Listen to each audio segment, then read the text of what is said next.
All right, welcome. I've not had an alleged paramilitary on the podcast yet, so delighted to have Frank Portinari with us. Sent me his book, absolutely brilliant. Recommend you read it. Link is going to be in the description box below this video, or if you're on your phone, just click over that little arrow, down arrow. You can see all the information about Frank. And I'm just going to start out with, what were you actually charged with by the police? What did they allege that you'd done? The charges were possession of weapons, which at the time was 7 handguns, some automatic, some semi-automatic. They consequently found a rifle afterwards, and the other charge was it was supplying persons unknown to endanger persons unknown. And what were the police alleging that these weapons were going to be used for?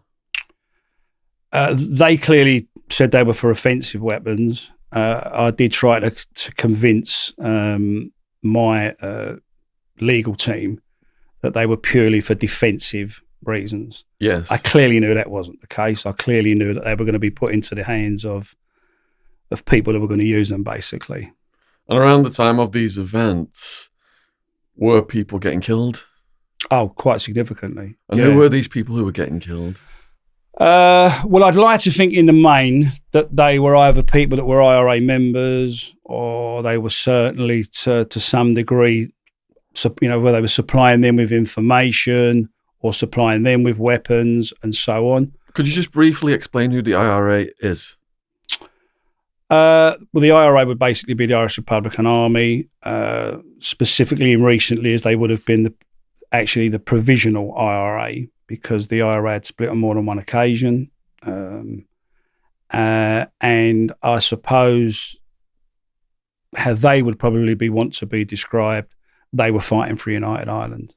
And how would they classify you guys? I would be very much fighting for a United Kingdom, or the retention of the United Kingdom. And what were the names of the groups that the police alleged you were involved in? That would have been more commonly known as the UDA, which is the Ulster Defence Association. There is another organisation connected to that, the Ulster Freedom Fighters. So that would have been both groups I would have been a member of. All right. So before we get to how someone from London ends up in this heavy situation, how did it end up that you got arrested? What went down the day of your arrest? I'd been told on a previous visit to Belfast that something was going to happen, potentially going to happen, and they wanted weapons that hadn't been used before. And could they be sourced? And I said yes, that's not a problem, and that was done.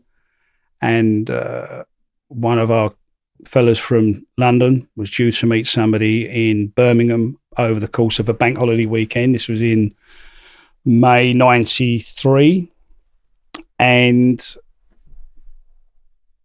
the contact wasn't made, basically. There was a specific place to meet. It was called the Perry Bar Stadium in Birmingham. Anybody that knows the Perry Bar Stadium will tell you it's a greyhound stadium.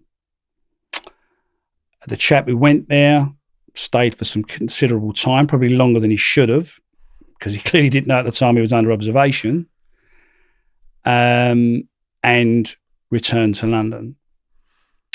Subsequently, I met him on the Sunday. Not very happy, because I didn't think it put us in a very good light. Broke the golden rule, lost my temper, and basically said, fuck it, I'll do it myself. So on the Monday, I drove to Birmingham and I met the contact there. I did eventually, purely by chance, because he'd said something at a later stage, he mentioned a lodge house, a park. There is no lodge house at Perry Bar Stadium. So on the Saturday, he'd actually gone to the wrong place.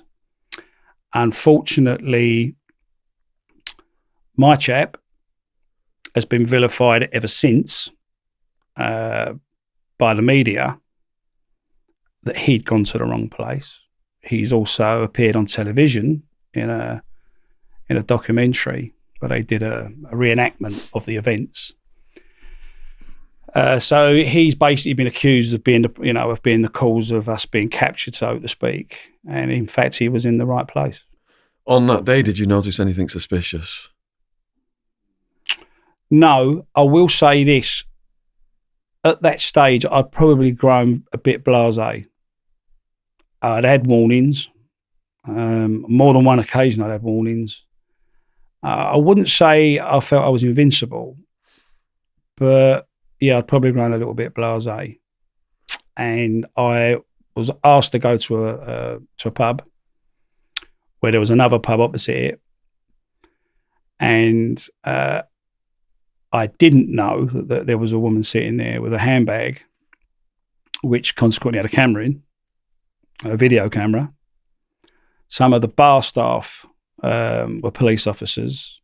I discovered that afterwards when an alleged drinker got up and said, can you turn the heating up? It wasn't a particularly cold day.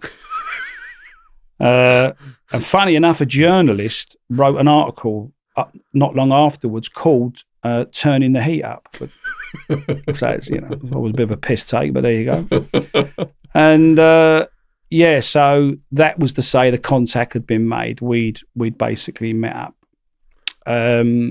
We went to a car park. Someone had driven him there, which to this day I'm a little bit suspicious about, but I won't go into that. I took the bag from the boot of my car, placed it into the boot of the other car, went to go back to the original pub that I was in. As we turned a corner, two fellows were walking towards me with sort of coats pulled over. They clearly had no intentions of getting out of my way. And I almost said, get out of the fucking way. And one of them just opened up his coat and he had a Heckler and Koch hanging off of his shoulder. Well, they both did. And cars just came out of nowhere. And when you see it on television and you sort of say to yourself, fuck that, I wouldn't want to be in that position, you suddenly are. And they just came out of everywhere. Was there a split second where you thought possibly you were getting taken out? Well, certainly not for dinner, I know that much. No. Well, looking back on it now, I didn't know who those two fellas were. I just took it for granted they was police, I suppose. Okay. But it's so quick. I mean, the surprise element definitely worked. And you were very quickly told to get on the floor. I got on the floor. I went to look at where the other chap was, and someone kindly come over with an handgun and smashed me straight into the cheekbone, which I instinctively, whatever, and went to jump up because I'd been hurt. And another one then came with the machine gun, and very quickly. So I think at that point, obviously, I knew it was the police. How soon was it before you knew what you'd been charged with? They took me to I think it was called Steelhouse Lane. I'm not sure if that was the police station or the holding centre afterwards, before getting taken to the prison. What they did do was they put me in a cell right near the main desk, the front desk. So I had my ear to the door permanently. And I remember this young copper walking in and saying, "Is this the tail end of Saturday's operation, Sarge?" And it was Monday. So that did me a massive favour, because that alerted me to the fact that they knew that my mate had been up there Saturday. I knew I was paying the rights. It was simple as that.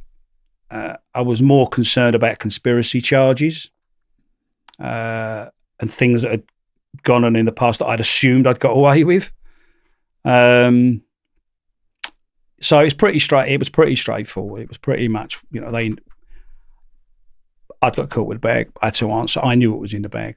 That's the difference. So when there's a conspiracy, you got co-defendants. Were you concerned about other people getting arrested immediately?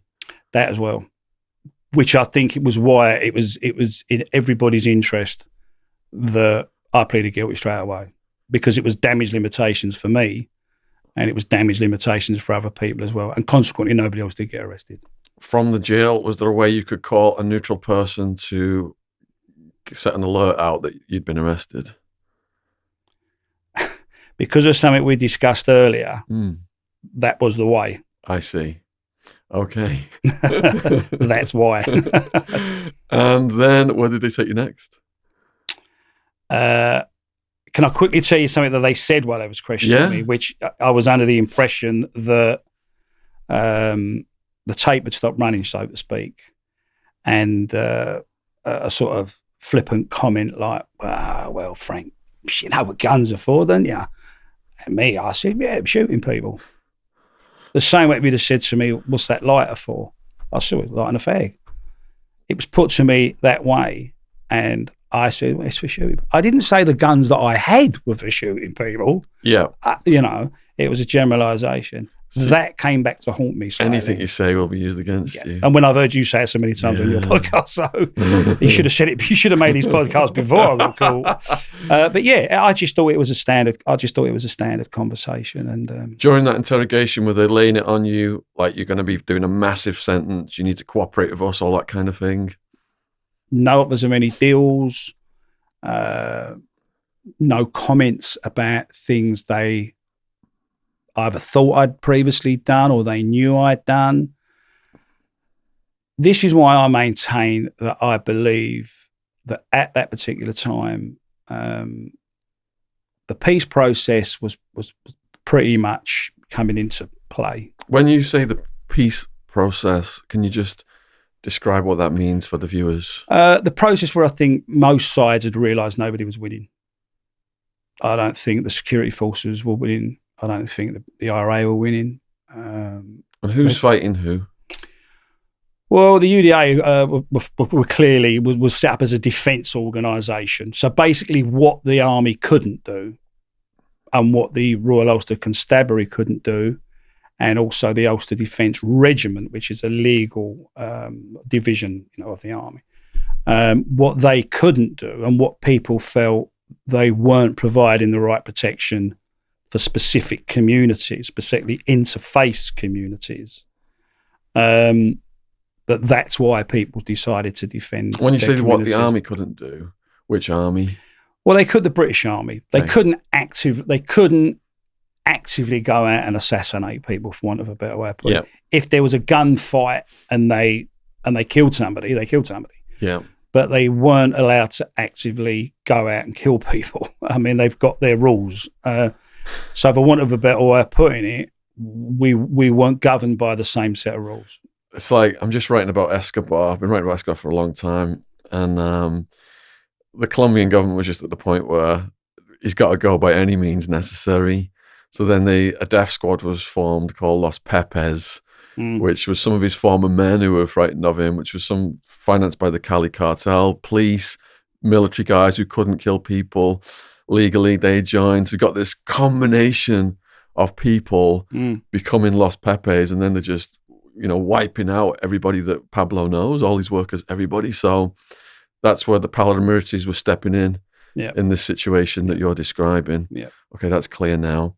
So were you anticipating at some point in your life you might get arrested and you might get interrogated, and you kind of we're a bit trained in what to say and what not to say? Not really, no, because as I say, I think there was a bit of blaseness about what I was doing. And I am convinced that, as I say, because of that peace process that was taking place between politicians were going into the Maze prison and speaking to Republican prisoners and Loyalist prisoners. And then there was the ceasefire. I feel that the authorities here had spent enough time and enough money following us around. And I think someone took a decision, and I think somebody just said, come on, let's just throw the net over them and let's just get them out of the way. Because they could have actually done me for far worse at other times, at other periods. And a good friend of mine, Terry, was arrested at the same time. He's a South London boy. Another friend from the East Midlands was arrested. And I just find it all a bit of a coincidence. So how does a paramilitary from London fit into the prison community? What's it like going in there? Not good. Not good? Why is that? It can be good in the sense that there's a degree of notoriety. Don't fuck about with him. But you got to remember there was a lot of Irish Republican prisoners in the prison system. Some serious players. And they'd formed alliances with long-term prisoners. So you didn't necessarily work on the basis, oh, he's a Londoner, or he's British or he's English, so therefore he's on my side. It's not necessarily the case. In fact, when I was eventually sentenced, the head of security in Winson Green thought he was being really smart, and he come up to me and he words to the effect, "Well, it won't be long now, will it?" He said, "till we send you to Long Lartin, where there was quite a few IRA men," and he thought he was being funny. And I just said to him, "No problem, mate." I said, "Because when I get there," I said, "I'm going to do the fucking first one I see. And when there's a big inquiry, I'll quote your name." He didn't see it. He didn't think it was so funny, did he? He didn't think it was so funny, did he? Subsequently, I didn't get sent to Long Lartin. I'll never know. Listen, I'll never know whether I was ever meant to go there in the first place. But I'd kind of mentally prepared myself for that scenario. But in ordinary prison life, you might think you're special because you're saying to yourself, "Well, I'm not a drug dealer. I'm not a bank robber. I've not mugged an old lady. I've not raped anybody." Doesn't matter. That's where you got to live for our next few years. So you can't go over the top and go, "Oh well, I'm not a villain. I'm in here because I'm doing my beliefs. It's my beliefs. It's what I believe in." People don't really want to hear that. What was your first day in prison like, and which prison was it? It was Winson Green. Was that? It's in Birmingham. And it wasn't anything like I perceived prison to be. It was a very old Victorian prison. I didn't know that I was going to be Category A status. Which is maximum security. And to explain that, what that is basically if they perceive you have the ways and means to escape. So if you're part of a bigger organisation, that's quite possible. And that was reflected every time I got taken to court because the security was ridiculous. So I get taken into the very modern front of this prison, by the way. It changes quite a lot once you get in it. And I found myself on a wing where there was 16 cells. They never used all 16 cells. They only ever use 8 cells. And the reason is because every so many days they take you out of your cell. There's no point sticking a picture up on your wall. I ain't fucking staying there long. So they take you out and put you in another cell on the other side. Another way of stopping you planning. Every day you move? Not every other day. You just didn't know what day. So it could be twice in the same week. Yeah. It could be every other week. Yeah. But that was the theory. It's got to be stressful because you get in a cell and you establish yourself. Well, it wasn't exactly comfortable, to be honest. So you didn't get too attached. You didn't actually get too attached, and one looked pretty much the same as the other. Yeah. But I remember the screw guard, as I know I have to say to you American viewers now. He opened the door and he said words to the effect, "Welcome to Winson Green, the last bastion of the POA," which is I learned was the Prison Officers Association. very proud of the fact that it was the last bastion. I very quickly realised as well that that's where the Birmingham Six had been held. Can you just explain what the Birmingham Six are? The Birmingham Six were the people who were arrested for the Birmingham pub bombings, where there was basically, it was in 1974, there was 21. There were 21 victims and, well, who died. I mean, there was numerous other people that had horrendous injuries. Were they RA? At the time, they were thought of, but they were responsible. Oh, they ended up getting exonerated, didn't Yes. These screws were the same screws that, I'll say allegedly, basically gave them a very rough time. And subsequently, I found out that my barrister had defended the screws who'd done it. So I was connected in a very roundabout way, if you like. So he slammed the door. And I think at that moment, it suddenly hit me that you ain't going home tonight. You're just not.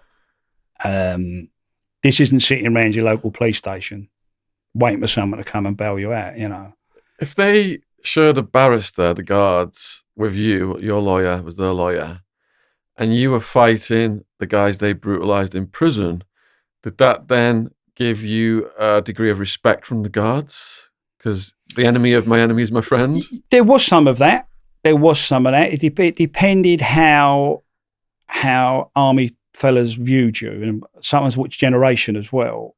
Some of them saw you as being on the same side because they'd obviously lost friends during the conflicts. So these guards were ex-army? A lot of them tended to be ex-army, yes. Not so much now, but back then, certainly 1993, that I'd say the bulk of them were. You could get some who were ex-army you're as bad as them. I understand that. But by far the majority were sympathetic. And the first night, shall we say, in the cell, I remember someone coming up and sort of just looking in and sort of going, and he sort of said, "You'll be all right." I thought, I can't imagine how I'm going to be all right. But the lights went off. The first night, I beg your pardon, they came along and they slung these pajamas in. And I can only say that it's to ridicule you because the sleeves are up here, the legs up there, buttons are missing down the front. You might as well not have them. You basically might as well not have them on. They tell you can apply for a phone call in the morning. You can, write out a little bit of paper and say. But of course, I wasn't going to get any phone calls. I couldn't make any phone calls because I'd had no security clearance to make any phone calls. So that took a while. To get to that status. But the first night, I sort of laid on this bed and I've described it as, I know what your heart is. I know what your liver is, your lungs, they're organs you can see. But when people say your soul, you can't see a soul. But it felt like somebody had reached in and literally ripped out my soul. I felt that deflated. I felt that. Not because I got caught.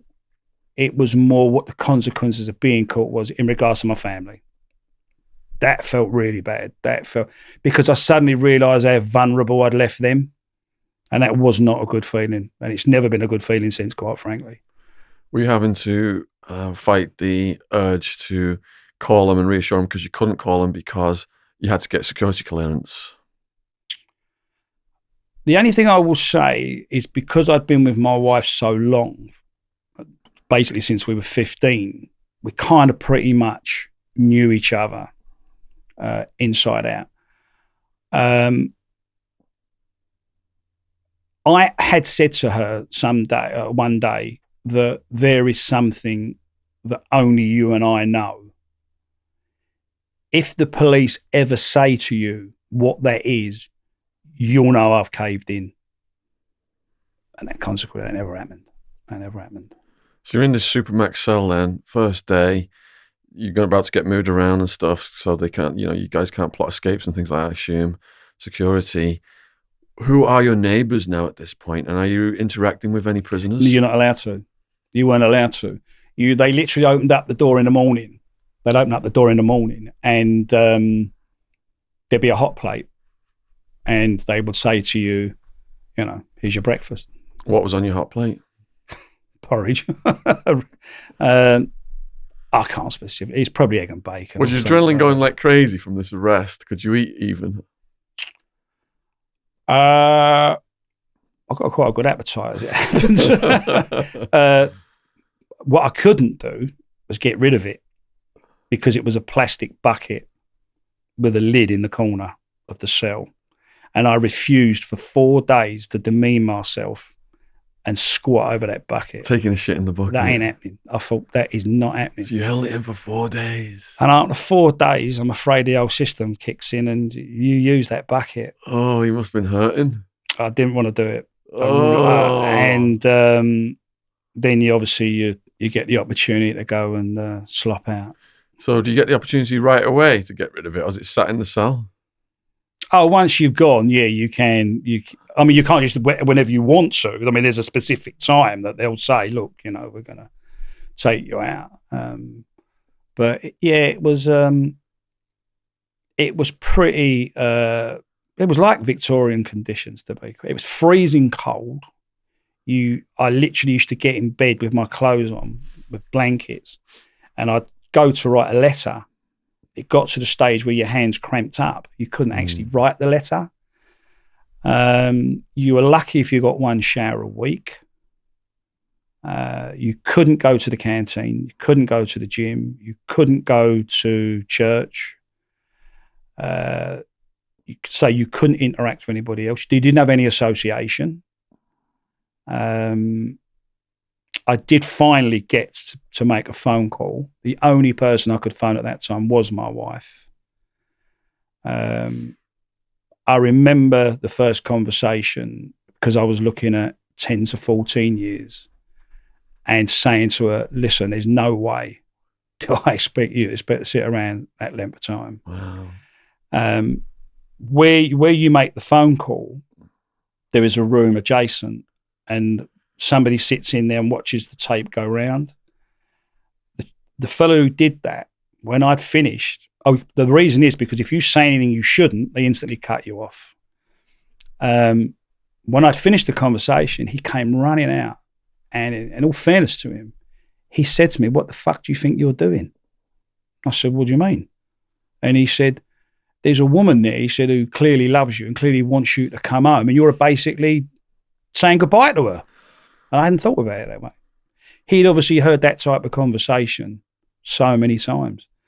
And he done me a massive... Listen, I was only saying it half-hearted anyway, because he felt that's what you should be saying. Yeah. It's not what I wanted to do. Yeah. But he done me a favour there, because it kind of turned my head around a little bit. Then I thought, well, yeah, that makes sense. But the conditions remained like that for quite a while. When you say slopping out, disposing of your shit, what did that actually entail? Just go into like a large scale sink, almost like, and you sit you're taking from your cell. Yeah.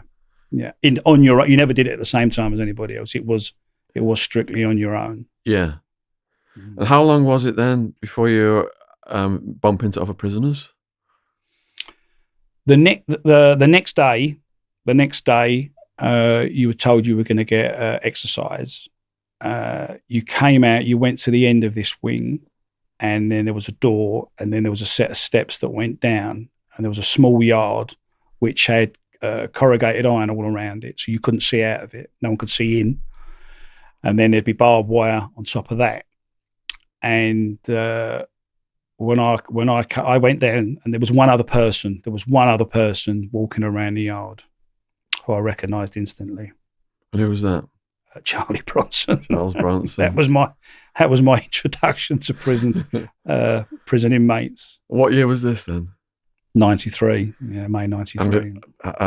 Did he stand out as an imposing character? Yes, just a bit. If I remember rightly, he was wearing a boiler suit. No, not a boiler suit. It was a bib and brace, like a bib and brace thing. Bib and brace. And he had like hobnail boots on, and he was marching around, shall we say. It was part of his exercise regime I learnt after. And he'd heard us mentioned on the radio, so he knew who we were. My co-defendant, one of them came in just behind me, and I think it's one of his first lots of words, apart from the fact he'd said he'd heard us on the radio, he said, "Oh, what's your football team?" And I thought, oh God, who on earth can he possibly support? I knew he'd come from the Luton area, you know. So I thought, I just sort of in for a penny. I just said, "Oh, Tottenham, mate, like, you know." "Oh, good man." He went, "Good man." Oh, fuck for that, like, you know.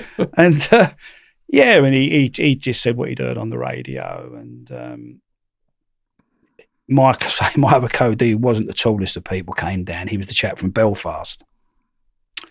And he said, "Oh, what's your name?" And he said, "Oh, Jim." You know, so they call me Budgie. He said, "But my name's Jim." He went, "Here, Jim." And he squatted down. He said, "Lay across my shoulders." Jim went, "What? What?" He went, "No, go on." He went, lay across my shoulders, which he did.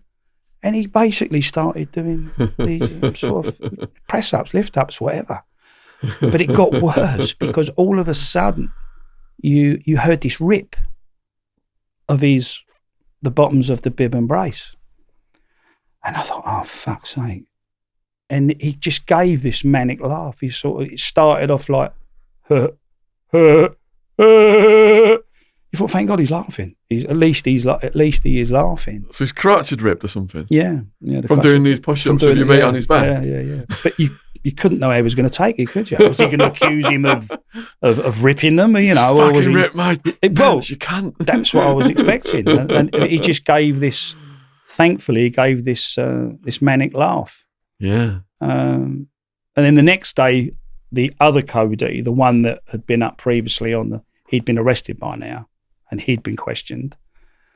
The next day he came down first with me, and I made a point of saying to him, "Listen, don't say anything in front of the other fella. We don't know him. He obviously said to me, as I said, had I said, did he know what was in the bag? And I said, well, no, of course not. So I said, and if you carry on saying you didn't know what's in the bag, you're going home. Yeah. And consequently, 5.5 weeks later, it might have been 6, he did go home. Then I saw the true character of the other fella. Because as far as he was concerned, he said he didn't know what was in the bag.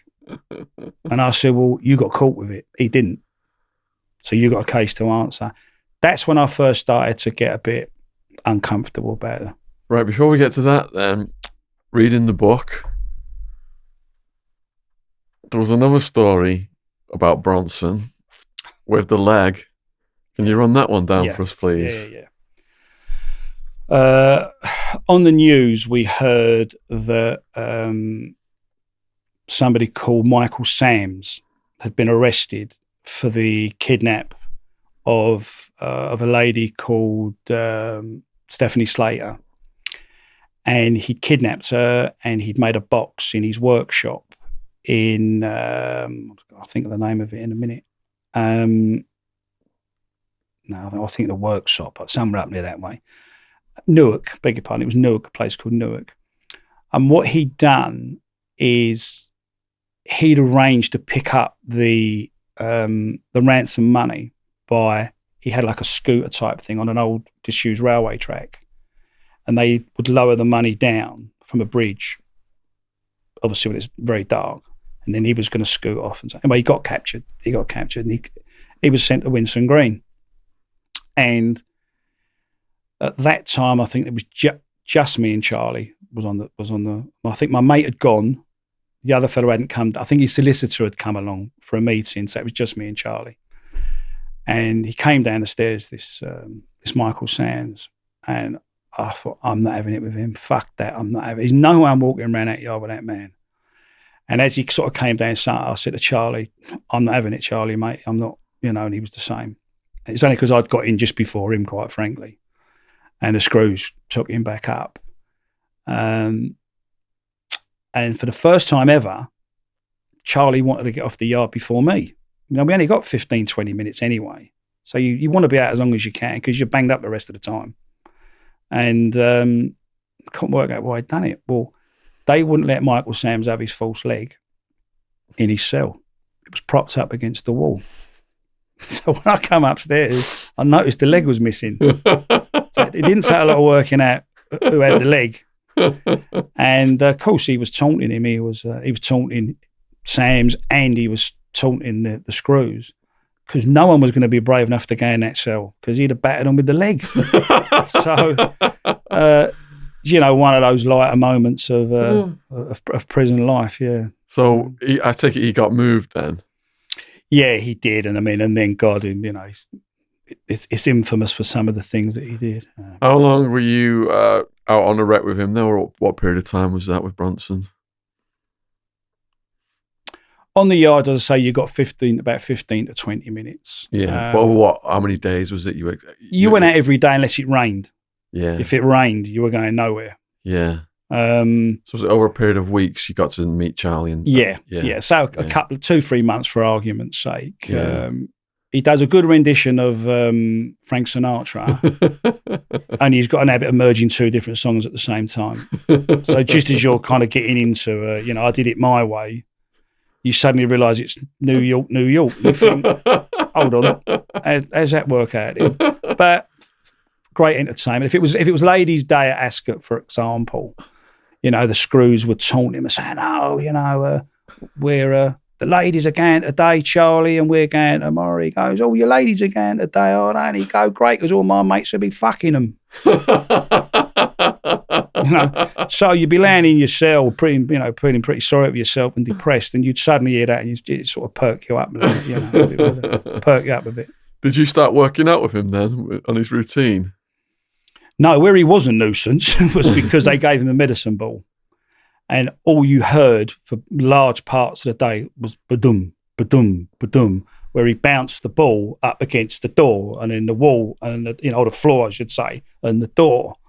And you could hardly shout out, Charlie, for fuck's sake, turn it in, because you wouldn't have gone down on the yard the next day, basically, because you'd probably been your head that would be going ba-dum, ba-dum, So, no, there wasn't, apart from that on that yard, there wasn't a great deal of interaction, no. Yeah. Were there any other famous or high-profile cases, prisoners in there? They had somebody they called the Pizza Man. Pizza Man. Because he'd come to your door, allegedly with a pizza and a crash helmet on, and then would shoot you.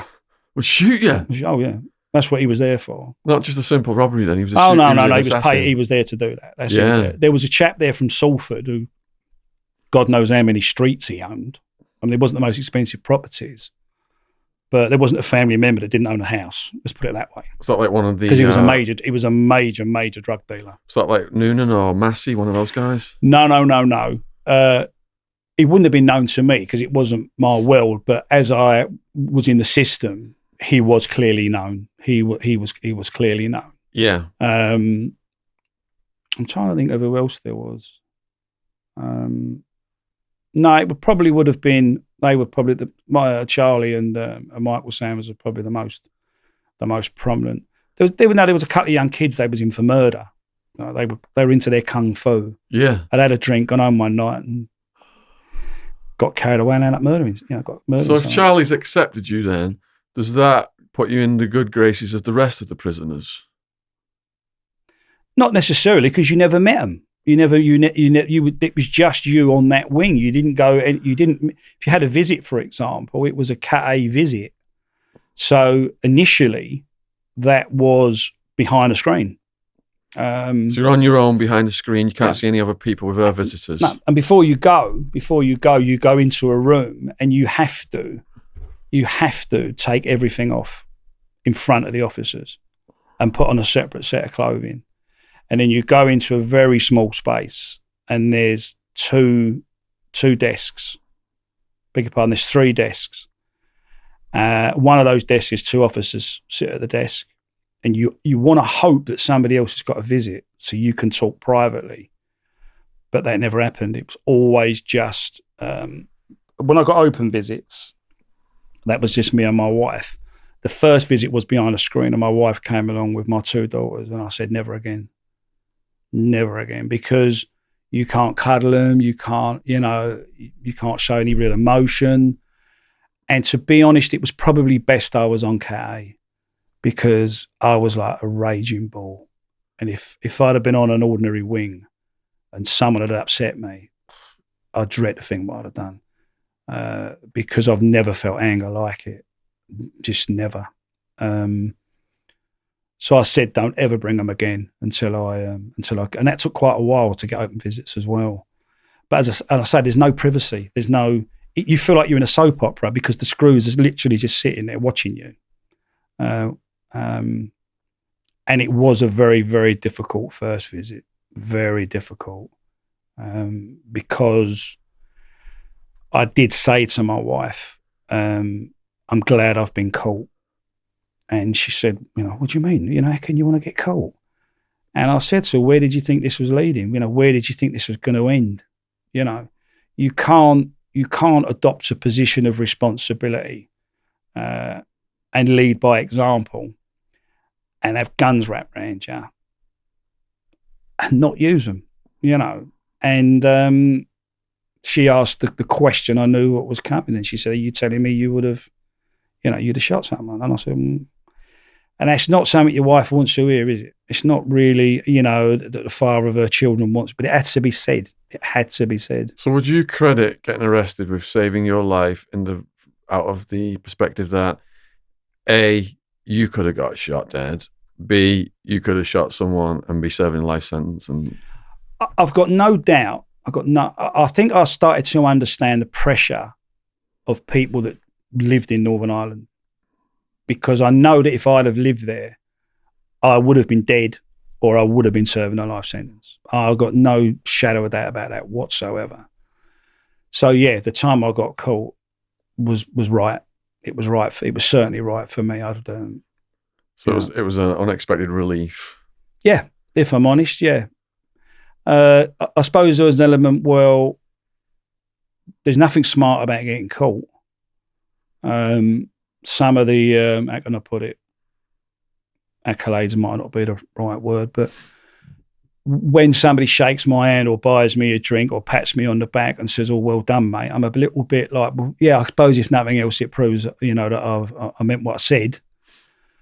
But I still maintain there's nothing clever about getting caught.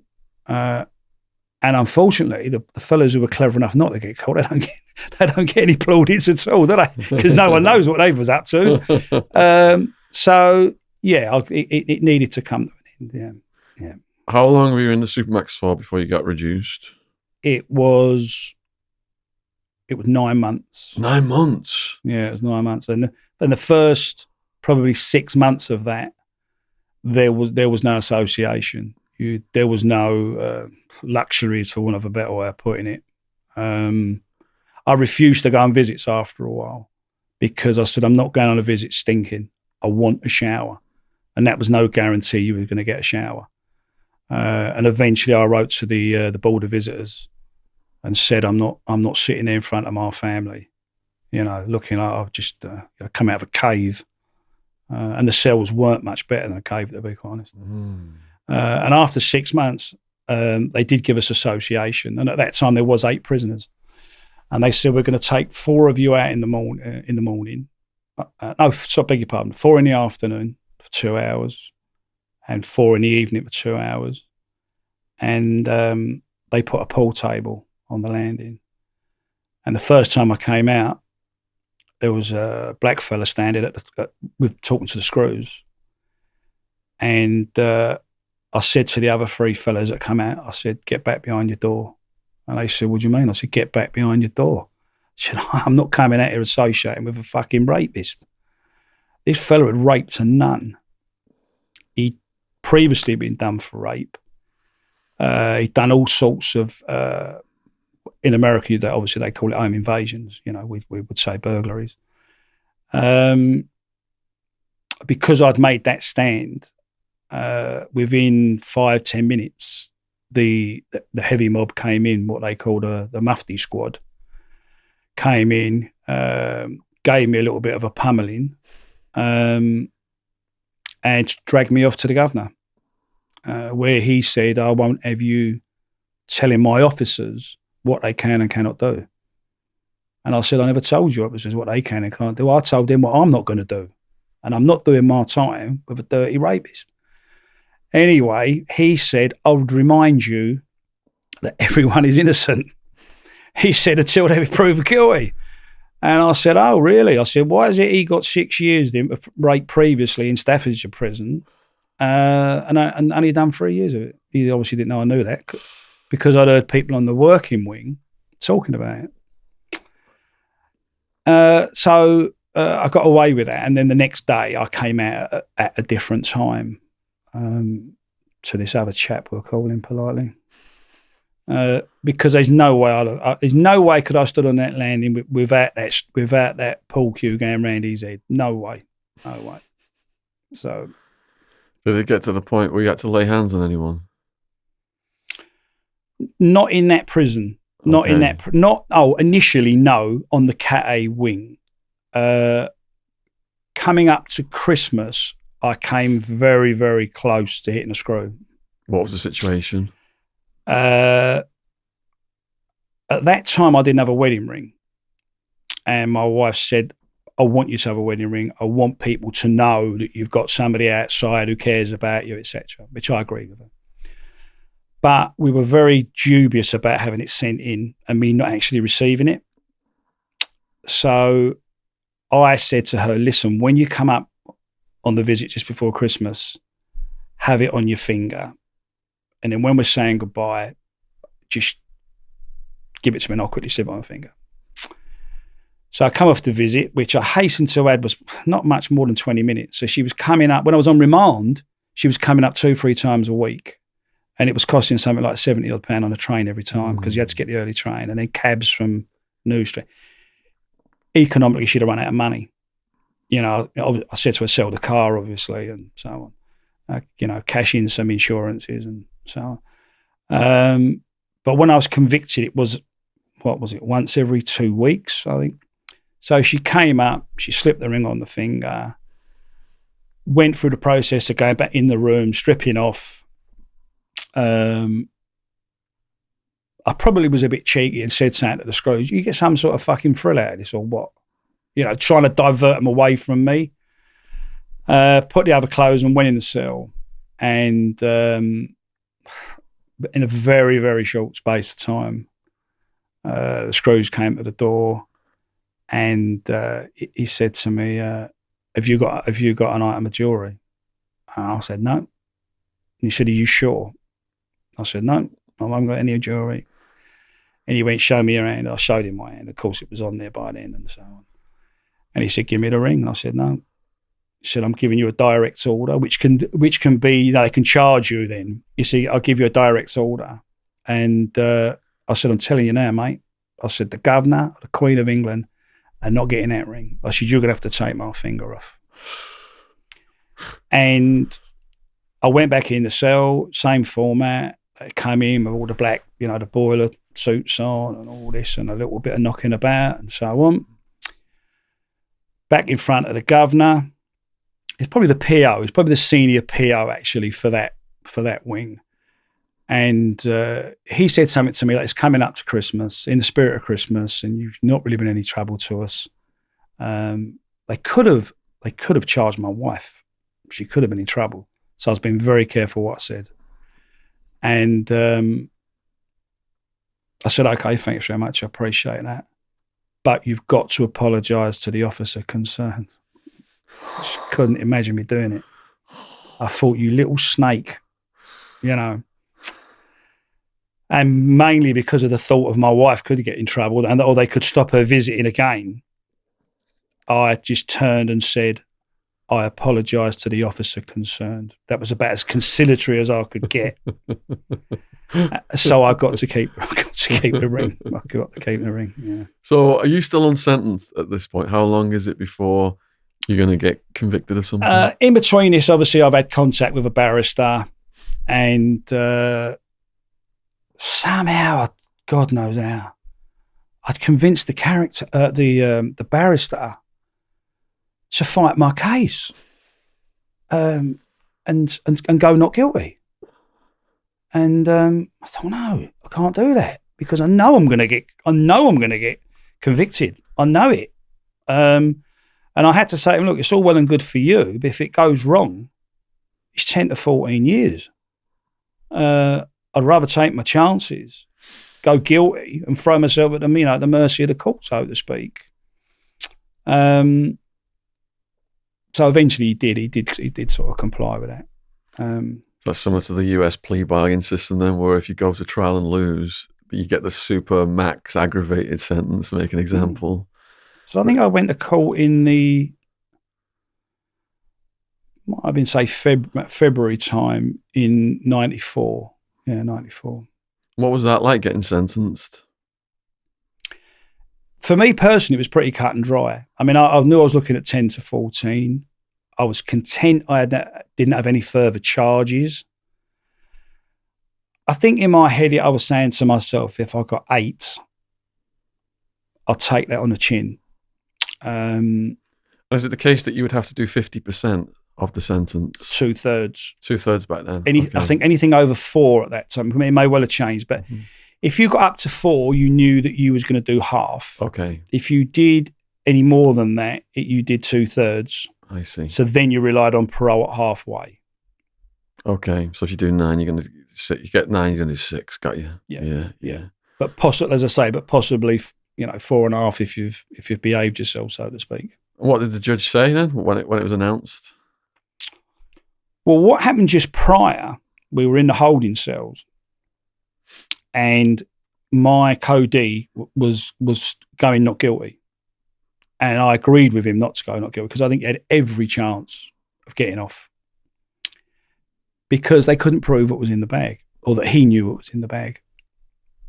And he went upstairs, and he wasn't a screw as such. He was someone that worked in this holdings place. Came and opened up the flat with the door, and he said to me, "Oh, your mate's just pleaded guilty." I went, "Yeah, all right, mate. Pull the other one. He's not going not guilty. He's not going guilty." He said, "No, he is." Anyway, he came back, had all tears in his eyes. I assume maybe his people had in a car crash or something. The plane had come down or something from Belfast, because he was in a real state. There's no doubt about it. And I said, "What's going on?" And he said, "Oh, I've pleaded guilty." So, "What the fuck are you doing?" And he said, because I wanted him out of the way. I just wanted to be left to sentencing, And he said, "Oh, they've said if I plead guilty, it will be just for the possession of the weapons, not the other charge of providing persons unknown to endanger the lives of persons unknown, that they give him 2 to 3 years." So the fact he'd done 9 months on remand, they actually double that up. So we go up. It's Birmingham Crown Court. It's absolutely packed. There's the media. I believe there were students there, law students there as well. And my barrister tried to convince the prosecutor, or the judge, that the weapons were being used purely for defensive reasons. I laugh about it now.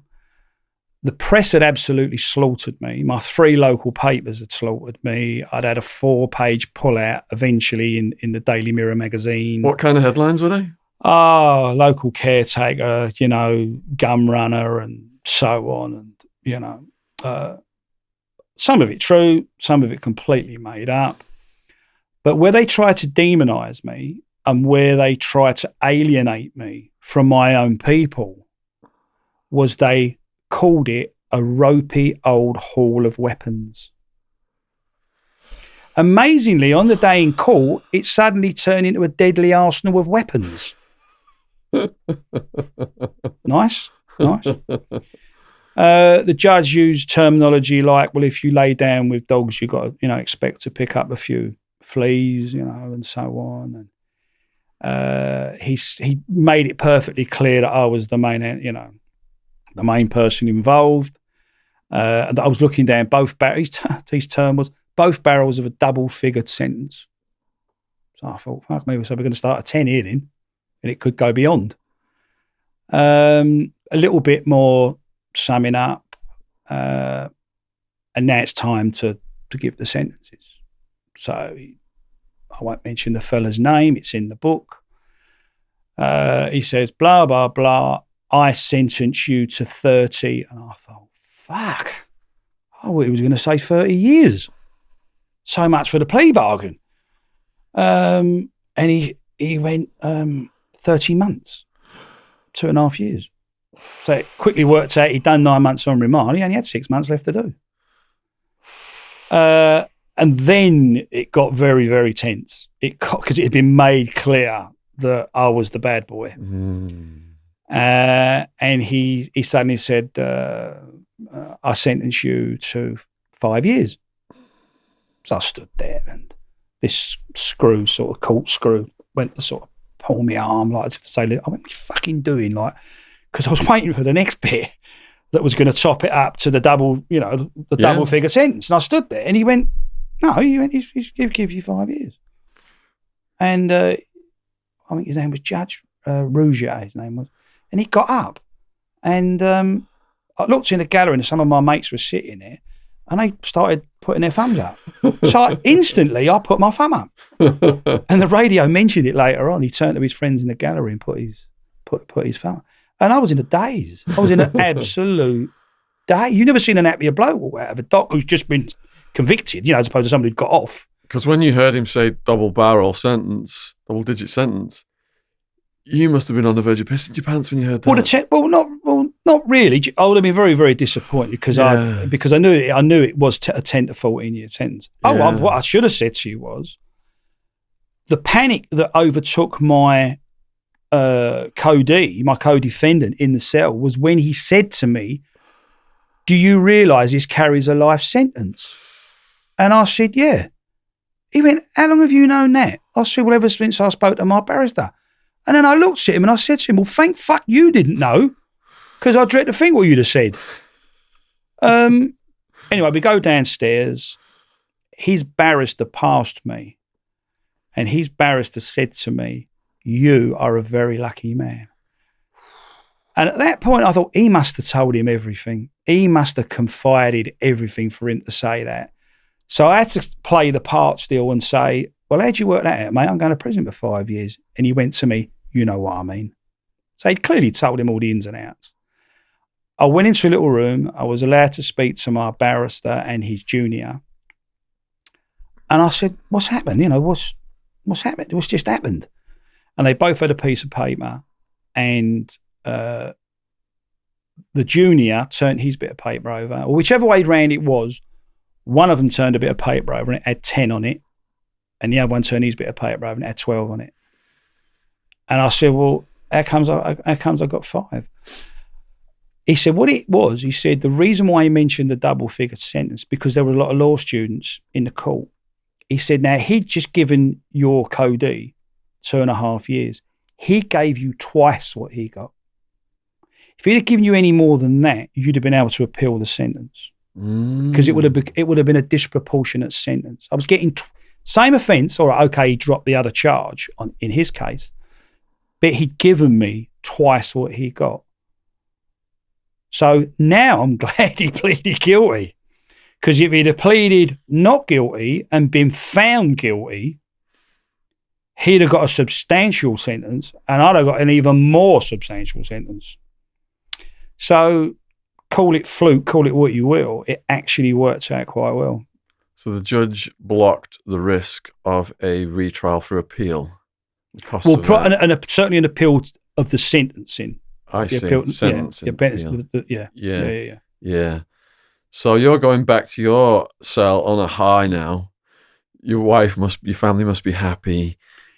She was quite flash about it because she'd said I'd get 5 years. Okay. And I thought she was crazy. and she would quite, openly confirm that. I said, "You're mad." Yeah. There's no way you're going to get 5 years for this.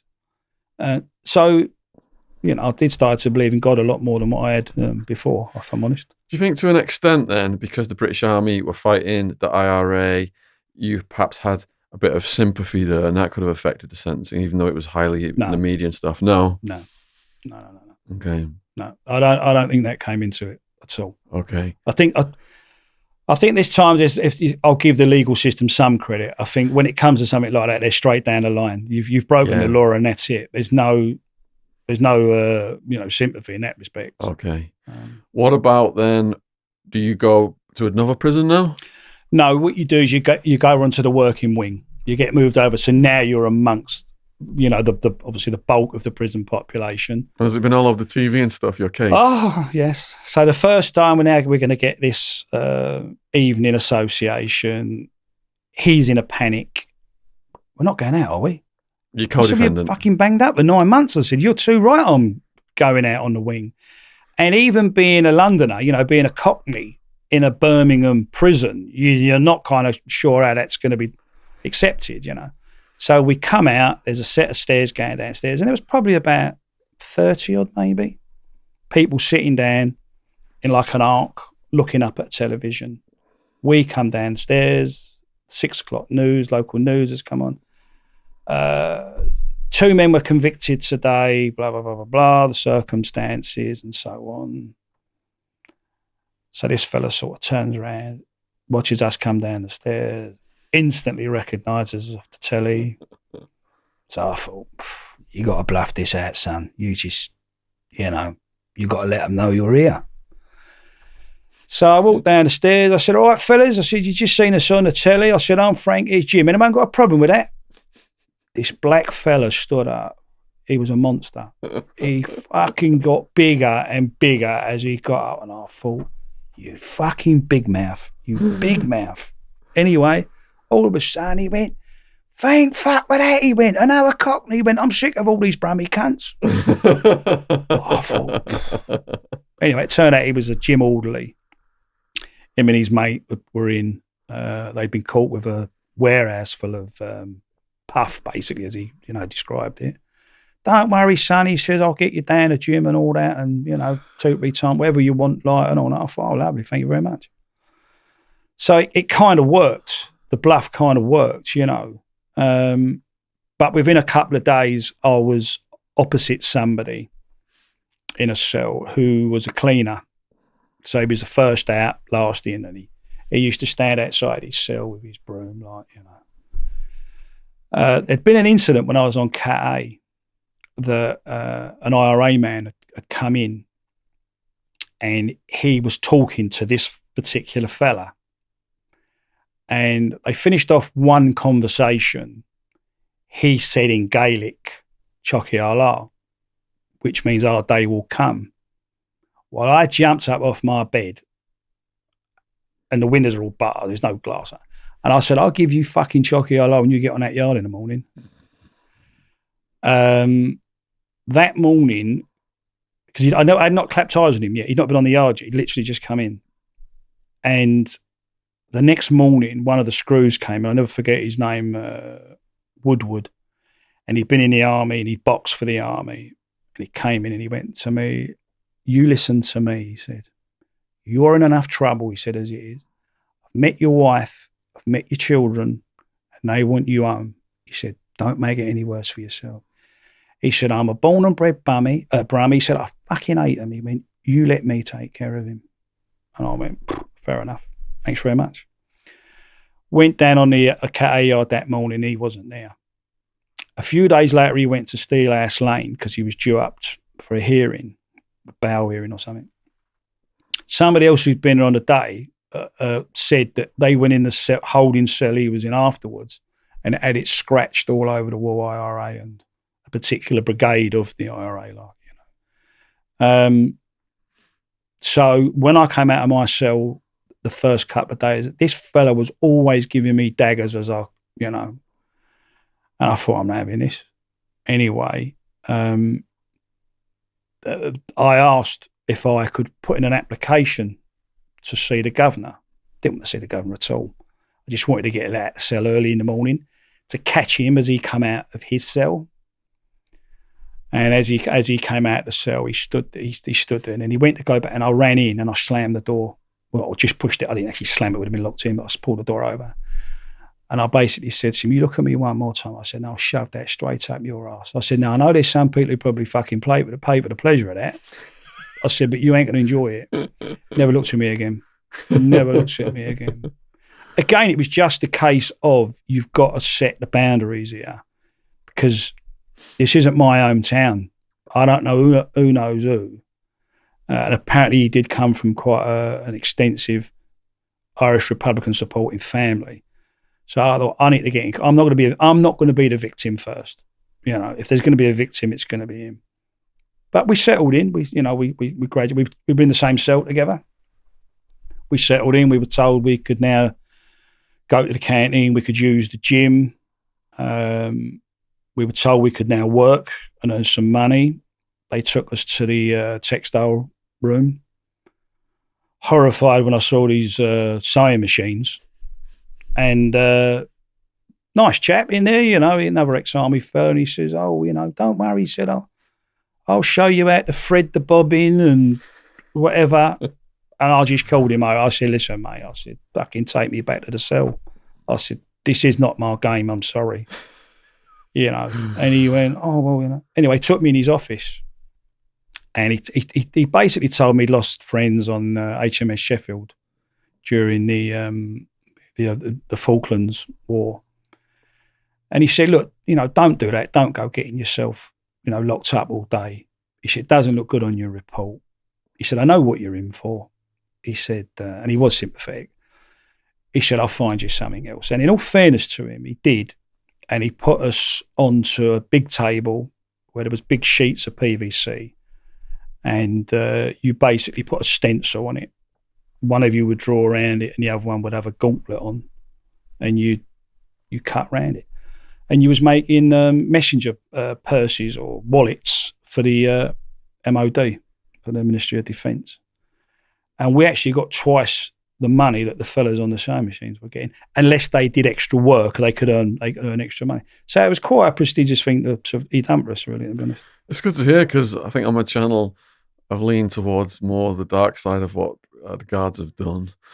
But all staff are not completely like RoboCop redneck. We just want to beat the shit out of prisoners. There are some good staff as well, just to be fair. Yeah, I mean, yeah, you know, you get some right sods without a doubt. Yeah. There was a period when we was on Cat A where the system messed up big time from a security point of view. They had a very high-profile case that was going to be heard in Birmingham, and they needed to bring the defendants to Winson Green's Cat A wing. So one day they call it ghosting out. You don't get told what's happening. They literally just come and get you and they ghost you off to another prison. You don't know how long you're going to be there for. But the same Category A rules would apply. Well, we went to Bullingdon in Oxfordshire, and the woman governor, she was from Northern Ireland, and she asked to see me. And she said to me, are you going to cause me any problems? I said, no, not at all. She even offered me a cigarette. And I said, I don't smoke. Anyway, she said, I'll do my best and try and get you access to the gym. And I thought, you can't do that because we're Cat A. You can't. And for, I think, the 5 weeks we were there, I had open visits with everybody else, which meant everybody that was connected with me had the opportunity to come and speak to me, and I could send messages out. I got to use the gym. I got to use the canteen. I got to go to the church. They made a major balls up. And when Special Branch found out, they went mad because it had given me 5 weeks. And this is prior to the sentencing. Wow. So they weren't best pleased. While I was on the working wing, that did relieve a lot of the tension. I did fall out with my co-D. I found him to be really selfish. He had 6 months to do. There were young fellas in there that were getting 10 years in a really bad way. And he was moaning about his 6 months. Oh, there's nothing worse than like a life of his, some short time. And I said, for fuck's sake, you got 6 months. You get young kids here doing 10 years. You can't do that. One day I asked to look at his newspaper and he told me to buy my own fucking paper. And I thought, I won't say nothing. And after we'd been to the workshop that day, I said to the screw, get me a single cell. And he said, what? I said, get me a single. I said, I can't have it round him. And anyway, in a couple of days, he was begging me because I still had to work with him. So I did go back in there. And then he got a move the last few weeks up north somewhere. And by this time, I was doing a little trade in watches. You either get people who, the last thing they want to know is what the time is in prison, really. But then you've always got those who do want to know the time. So I was doing a little trade up with these watches. So on the day he moved, I gave him this nice watch.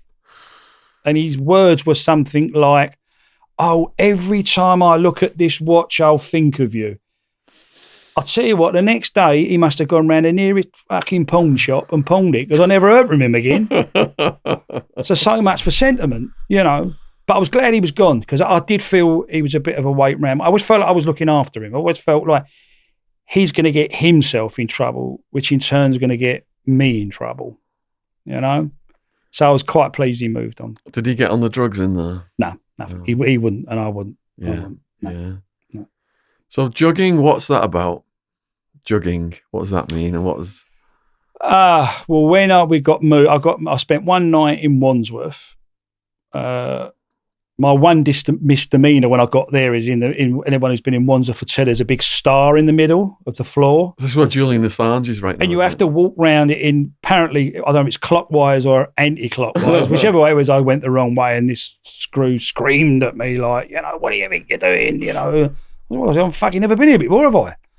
But that was only one night. That was basically transit to HMP Swaleside, which was a B cat. And that's on the Isle of Sheppey, a very modern prison, good facilities, big open field. In fact, when I got there, I couldn't believe I was allowed out on this big patch of grass. You know, it was like, wow. People were sunbathing, you know. It was like, but yeah, that came about because the first couple of days I got there, a couple of Turkish fellas come up to me, very interested about access to guns, or wasn't sure if they wanted them or they were going to sell them to me or something.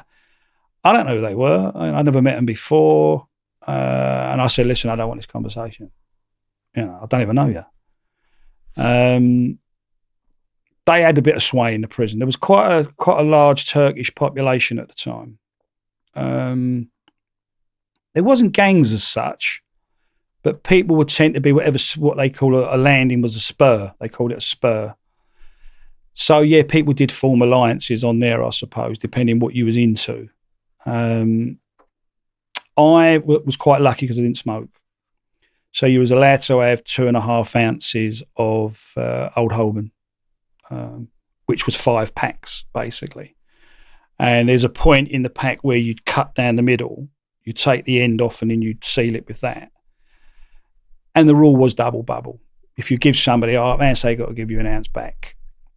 Nobody wants to do that. Nobody wants to do that. Because if they're not just an ordinary smoker, then they're smoking their puff. That's the last thing they do at night is they want their bit of puff. So they tend to either give you phone cards. In turn, phone cards create money. People need money to pass out on their visits to pay for the drugs. So you can't go wrong because you've got the tobacco, you've got the phone cards, you've got the cash. It got to the stage where I was selling budgie cages. What the term then for these big music systems, if you remember rightly, they used to call them a box. You know, Boombox, yeah. So the people who were heavily on the drugs would ask for a new one of these, which could be £150, £200 at the time, which is a lot of money. And you knew that they were going to come in and sell it straight away. So I would try and I know people would give them £10 for it or £20 for it. So I would say, I'll give you £30 for it, or I'll give you £40 for it. The next person that came in that didn't have a music system, I constantly sold it to them for £60. because they were getting a nice bit of kit, very cheap. And it went on from there. It was jewelry. I mean, the chain I'm still wearing today is from prison. Wow. If it was my daughter's birthdays, it was jewelry. You know. And that's the wedding ring that was smuggled in. This isn't fun enough because I got too fat to get another one. That's actually from Rhodes. I've still got the ring though. And yeah, so I sort of became the person to go to. That's your hustle. Yeah, it's as I say, trainers. You know, there are all kind of things that you sort of got hold of. But there's always someone wants to steal off you. There's always someone who wants to upset the apple cart. And on a particular day, I had a jug. I'd gone to a water container. I'd filled it up, gone back, and that's 9 out of 10 people do that because that's their tea or coffee for the evening. And just before I went to push the door over, these two black guys come along, and they made it perfectly clear that they was there to rob me. This is, you got a jug of hot water. Yeah. And I thought, fucking, I ain't having that. And I just threw it over them. Dave ran off screaming, the screws come down, and there's about that much left in the bottom of the thing. He said, what's that? I said, a fucking trip cover. I said, it's only gone all over him. And he just went, you know. And I kind of learned from that moment that there's people that are going around carrying, manufactured knives and, and so on and different other tools. And I thought, oh, fucking water, like, it's not illegal, is it? It's not illegal. You can have it in your cell. You can walk around all day with it. It's like Dave Courtney said, only carry a weapon, you'll do the sentence for hot water. Not legal. I'm not sure it was. I'm not sure there was a charge for that. Like, I know you might have harmed somebody, but you weren't going to get done for possession of water. And that, it's not something I like talking about because when I mentioned it in the book, my wife's obviously read the book. And there's a side of you don't really want your wife. My daughters have still never read it. So I've left a lot out. But I did start to get a reputation with the old hot water. And an old black boy that I used to go to church with, eventually he said, Frankie, he said, you carry on like this. He said, they're going to call you Frank the Baptist.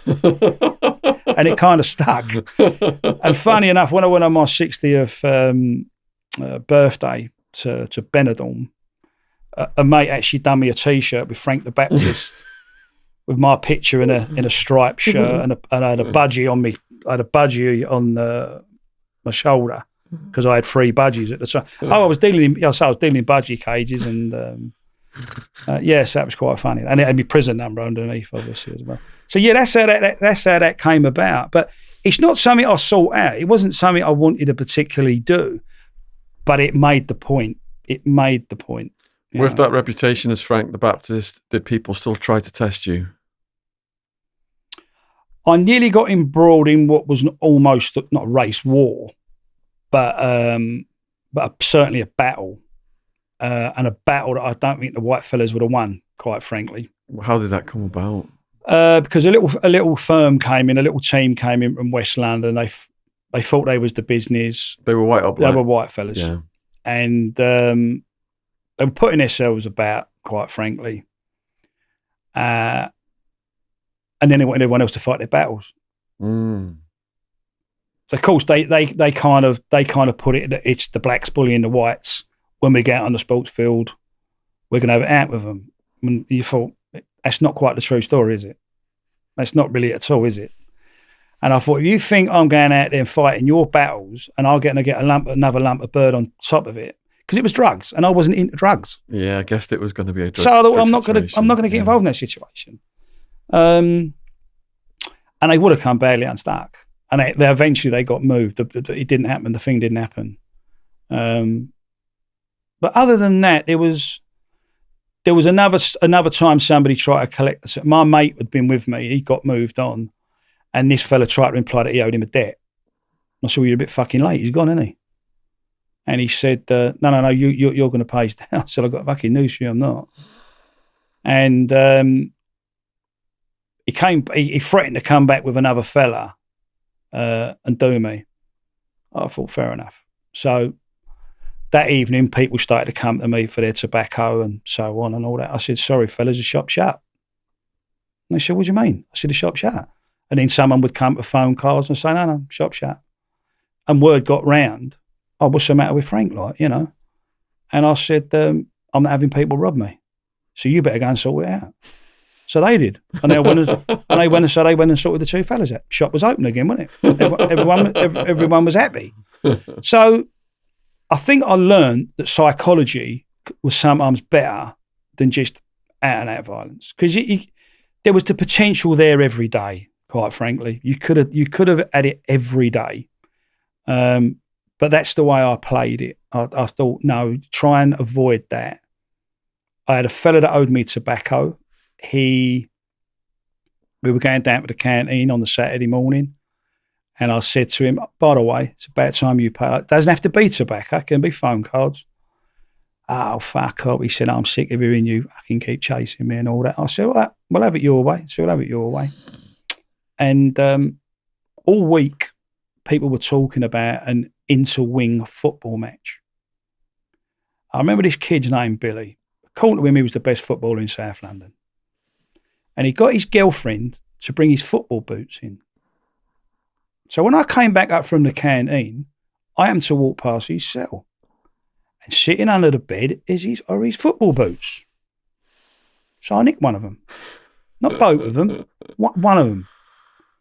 So he comes up. We get banged up lunchtime. I open up. He's screaming he can't find this other boot. He can't play now, can he? He's gutted. He's told everyone in the prison he's the best footballer. He can't play, can he? So I've done it. Basically, I've done his nutting, haven't I? So anyway, we come back in the afternoon off the association. We've watched the football match, have you a bit of tea, then open you up for the last 2 hours. So he comes along to my cell. He weighs me in. He's paid me up what he owes me. Goes back to his cell. Said nothing. Anyway, about 10 minutes before you're supposed to bang up, I walked along, pushed his door, threw his boot. I said, I ain't have your fucking boot back now. I pulled the door, locked him in. He couldn't even come out and have a go at me. He couldn't do nothing. Anyway, the next morning, luckily I'd already been out and I'd filled the jug up for a morning cup of tea. And he's come along the spur. He's broken a chair in his cell, and he's got the leg of the chair. And he's going to come and do me with this thing. So I just fucking stepped out. I went, it's up to you, Bill. Right, up to you. And it was all mouth, and he didn't want to be baptized. Few ups. No, he wasn't a religious man. No, not at all. And so yeah, there were better ways of dealing with it. Yeah, it's unusual because from speaking to you and reading your book, it sounds to me like you've got this tactical mentality. You had a tactical mentality before prison when you were in that situation as a paramilitary. And now you're using your intelligence. It's almost like you've not dropped your guard. You're still going in there. There's still a battle going. Like anything could happen. You're still in that mode. How would you describe, like, versus your psychology now? What was your psychology like then in the prison?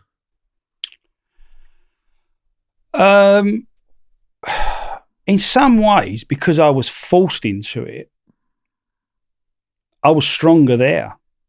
I'm complacent now and lazy, but then you can't afford to be. You can't afford to be in that sense of mind. And I very quickly decided that no harm was going to come to me. I was very conscious that I didn't want to hurt someone to the degree where I got further charges. I certainly didn't want to kill someone and never come out of prison, that's for sure. I didn't want to die in prison either, come to think of it. So I certainly made it that if you cross me, you're in trouble.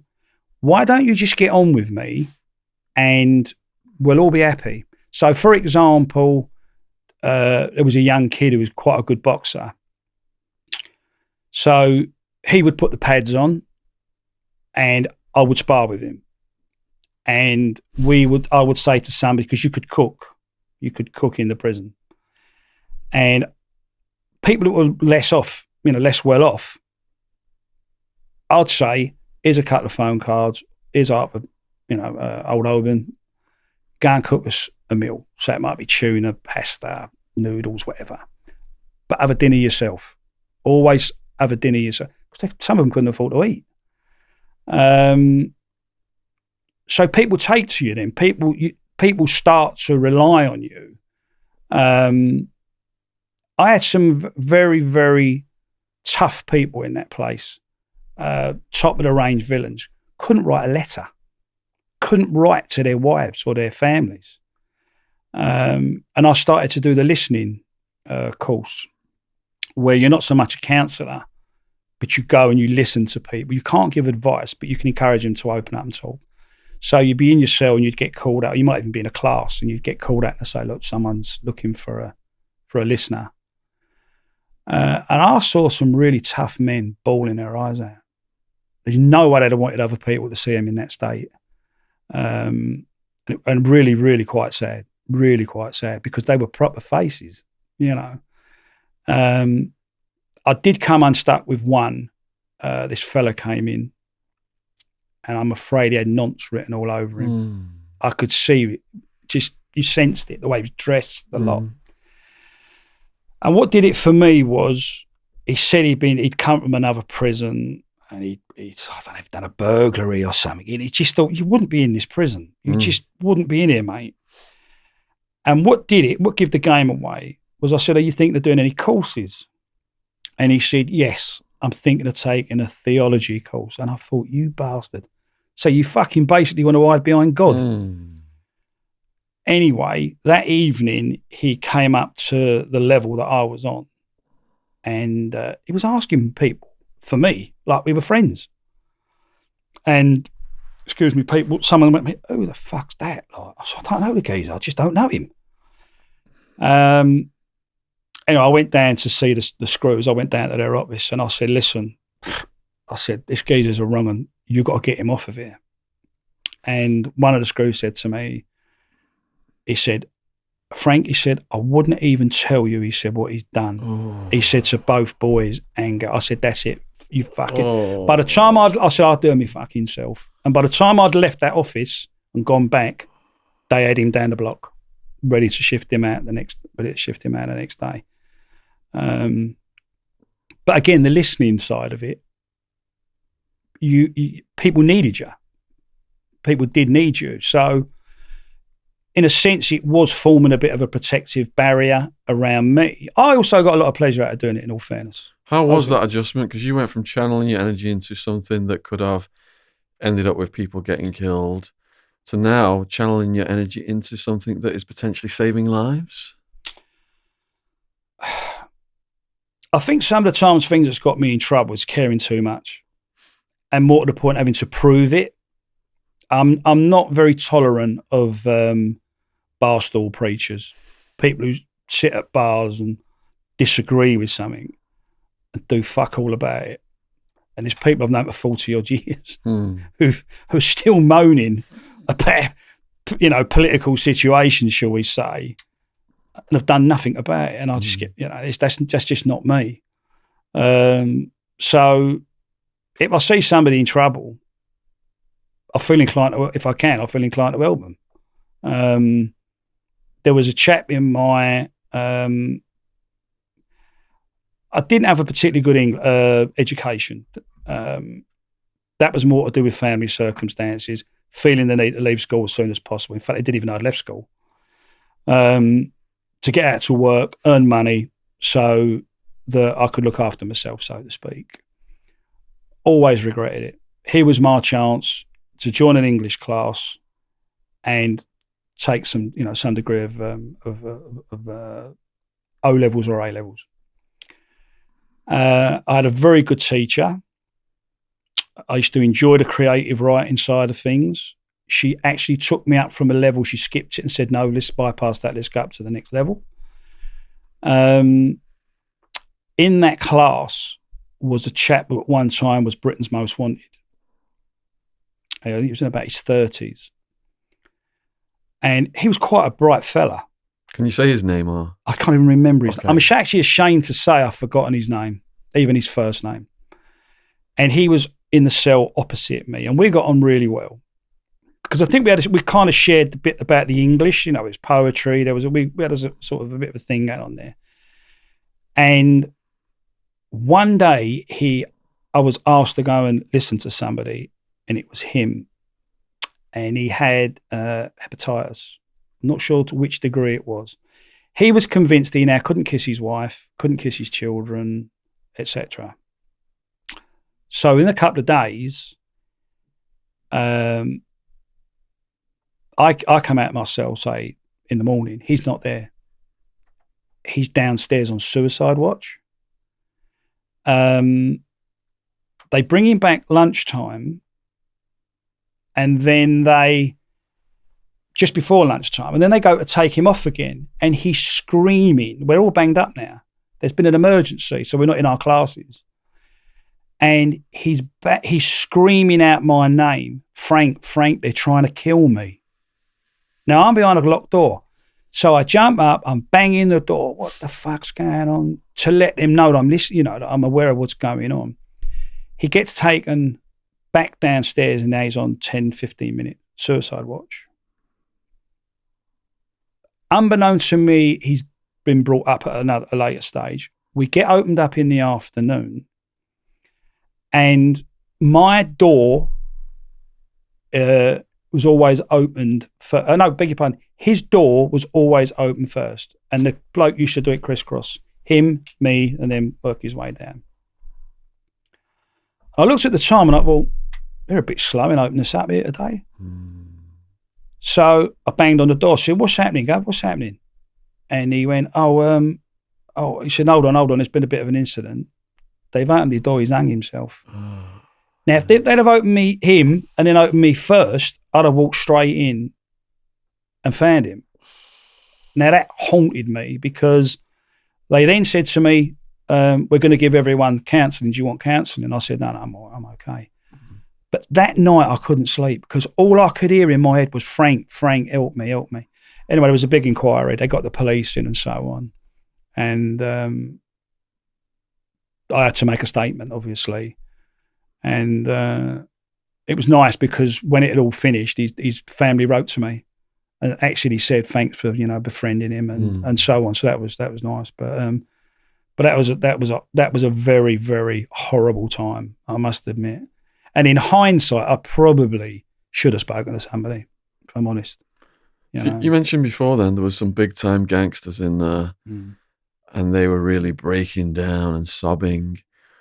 When they were speaking to you, what kinds of issues were upsetting them? Was it family stuff? Yeah, it was all family. It was mainly being able to communicate with their families because they'd had this tough image. And it'd be Valentine's Day. Valentine's Day was coming up. Frank, could you write me a poem?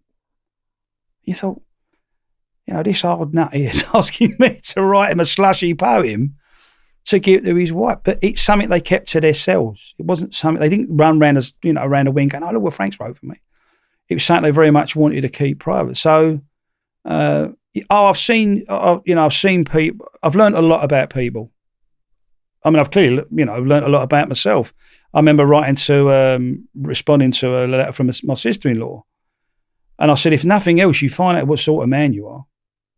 You definitely discover that.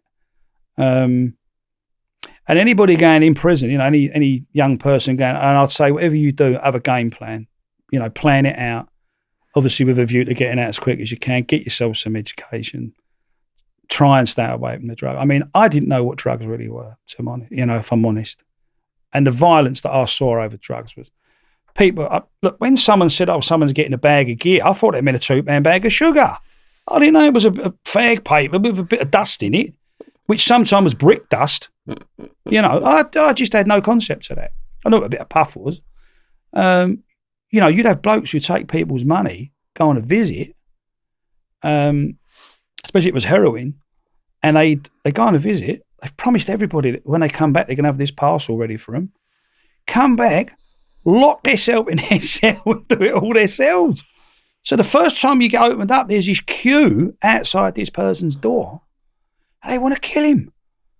And I remember this Scouse bloke going down into the kitchen and he getting some vegetable oil or corn oil, whatever it was, putting paper under the door, pouring the oil underneath it, setting light to it to try and smoke the geezer out. It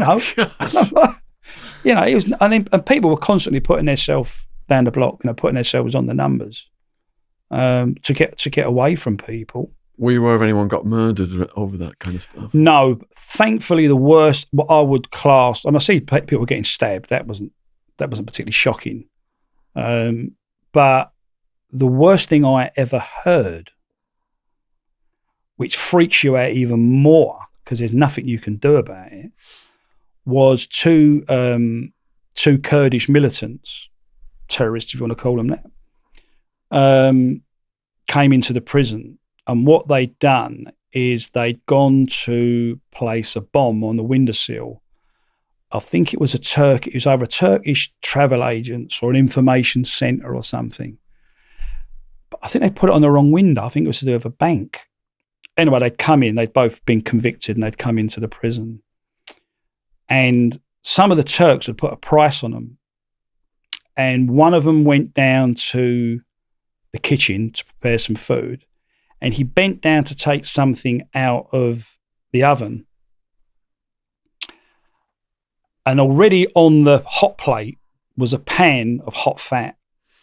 And this bloke walked up and poured it all down the back of his head and all down his back. The screams were unbelievable. If you've heard an animal in pain, it went all through the prison. And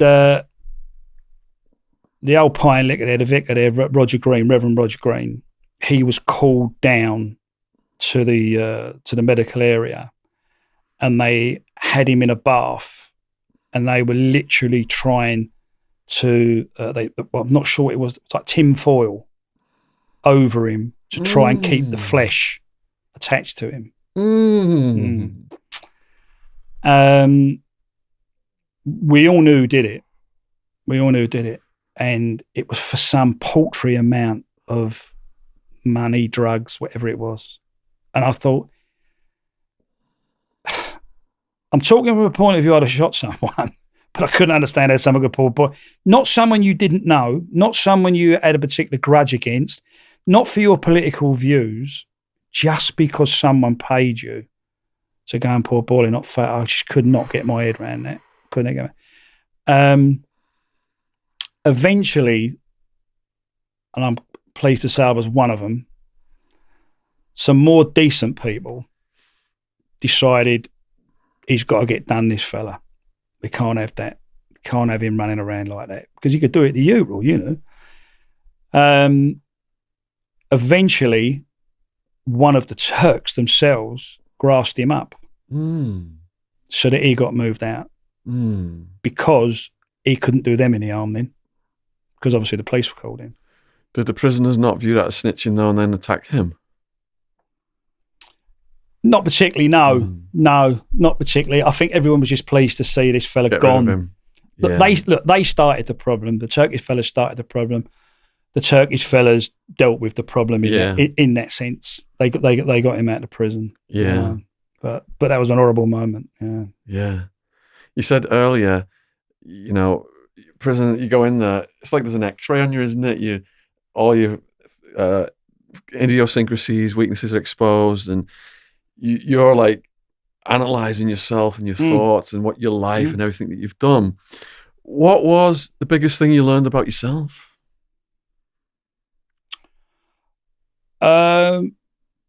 Probably I was more resilient than what I thought I was. I said to you earlier that I'd always had this feeling if I was watching a film that involved somebody being in prison or going to prison or a documentary or a drama, I always had that feeling I was going to land up in prison one day. And it wasn't I was looking at it from a point of view of what I was currently doing. It was long before that. I always had this feeling, and I'd question, if that was me, I wouldn't do this, or I would do that, or whatever, But I always had that feeling. So I wouldn't say I was prepared for it, because I definitely could not, especially that Cat A bit. There's no way I could have been prepared for that. But I knew I wasn't stupid. I knew I'd been in situations before I'd used my wits. And I think it was just a case of trying to do it. I nearly come unstuck big time. A very good friend of mine, Terry, had been caught with guns in a car up in Scotland. And I did ask him prior to today, if I've not mentioned his surname. One day I was told he'd been transferred down to our prison. He could have gone to a lower category prison, but he wanted to see me. He wanted to come and see me. And we actually did 10 months together, which was nice, because I felt like I had a proper ally then. I'd left the English class, unfortunately, because I was offered to work in the industrial cleaning class, which I could have turned into a business afterwards, more than the English. So I took the courses, passed all the courses.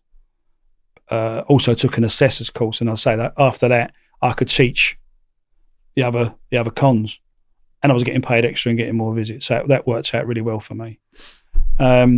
Terry came in. Terry went in the English class, and on one particular occasion, this black kid was driving him nuts. So he kind of turned to the geezer and said, "Listen, mate, I don't have it with black geezers, all right." And the black geezer obviously told loads of other black geezers.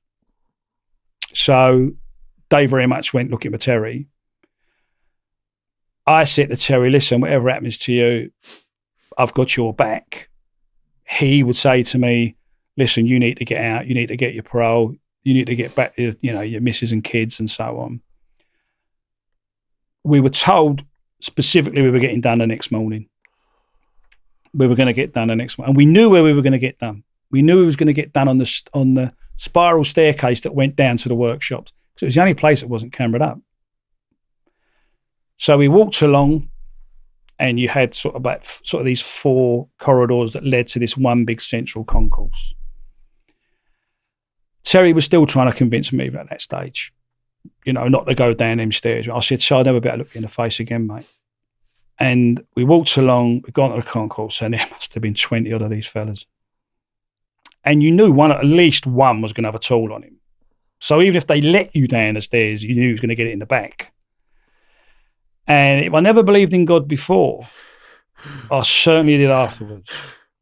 Because off of another spur was a good mate of mine, Colin, who was a proper Cat A villain and worked for probably the most well-known family in the UK at the time. You're allowed to say which one that is? The Adamses. He was working for the Adamses. And the fella with him was a fella I used to run around the field with, and he was a boxing trainer, and he was doing 18 years. He was a arm rubber. So I'd got to know him quite well, and they knew each other from the past. They didn't know Terry, but Colin had known me. Colin was a very good friend of mine's uncle. So as we came off of our spur and was confronted, it felt like something out of Zulu. We weren't going to win. I mean, it was a totally different script. And all of a sudden you heard, "Frankie, how's it going, my old son?" And they looked and saw him and the other fella. Well, some of them used to do boxing with them in the gym. So you could see them visibly confused. Hold on, how comes he knows them? They've come up, shook hands. I've introduced them to Terry. 4 of us walked off. Got to the stairs. It was like the Red Sea. Partied like that. Went down it. Nothing happened. Wow. Nothing happened. Different time. They hadn't walked up with that spur. There was no way we could have won. There was no good saying, "Oh, we'll come back at them afterwards," because we'd have probably been downstairs in the hospital, So that was tense. Yeah, that was. But again, it was like character forming, because it was one of them situations you couldn't plan for it. You was forced to deal with it. What else would I have done? Stayed in my cell. kept the door shut, been scared to come out for the next God knows how many months. You just couldn't let that happen. You just couldn't let it happen. So yeah, I learned a lot of things. I learned a lot of things about myself. So how different were you from the person who went in to the person who came out? I'd love to see how some of my mates would answer that. Some of them would probably say, listen, you was nuts before you went in. And you ain't changed much since you come out. No, I'd say what I found difficult was when I came out was the obvious things like, you go and cross a road. You can't judge the speed of the cars because you haven't seen cars. You don't know, using a knife and fork, a proper knife and fork, not a plastic one. Door handles. That's unusual. You're not used to door handles. There was still a lot of anger. I found that I didn't begrudge getting sentenced. I mean, I was pretty philosophical about that. I mean, some of the screws used to say, "You're all right. You don't seem bitter. You don't." I said, "Well, I was doing something illegal. I got caught, and that's it. What's the point of complaining about it? Plus, I'd had a good result, so it would have seemed a little bit, selfish." But I did notice. Yeah, I did notice there was a lot of anger in me, and I came out on the Wednesday. And on the Sunday, I went for a drink with my in-laws and my wife. We left the pub. We went to come through our local market. She went to go into a shop, and I stood outside. And the pub opposite, the door was slightly ajar. I could hear music playing. Someone was singing. And all of a sudden, I'd heard, "And when this war is over," and I went berserk. Ran across the road, kicked the door open and said, "I'll give you when the fucking war's over." Blah, blah, blah. I was more horrified that there was people that I knew standing at the bar listening to this. Could you just explain what the significance of that song is? Well, it was basically a song about the IRA when victory comes for them, And so, of course, I was still raw. I'd only been out a few days, less than a week. I didn't expect to be confronted so soon by it on my own manner. But I certainly didn't expect people who I knew to be standing at that bar listening to this shit. So the door's now wide open. And all of a sudden, a fellow I knew went to me, like nodded towards me. I turned around and my wife's on the other side of the road, just standing there shaking her head. And I thought, fuck, I've not even been home a week yet, and I'm back to my old tricks. I had to eat a lot of humble pie there. Yeah. Because she was right. I mean, she was 100%, 100% right. Before we get to post-prison then, you've given us a lot of exciting stories today, very well told. But prison, there's a lot of mundanity. How did you pass your time in general when all these other things weren't happening? I did a lot of writing. I did do a lot of writing. I always liked poetry. And what would happen was I'd sit in someone's cell and they would tell me something about themselves, about a friend, might have been a co-D from a previous offence. And they'd tell me their funny little idiosyncrasies, something about them.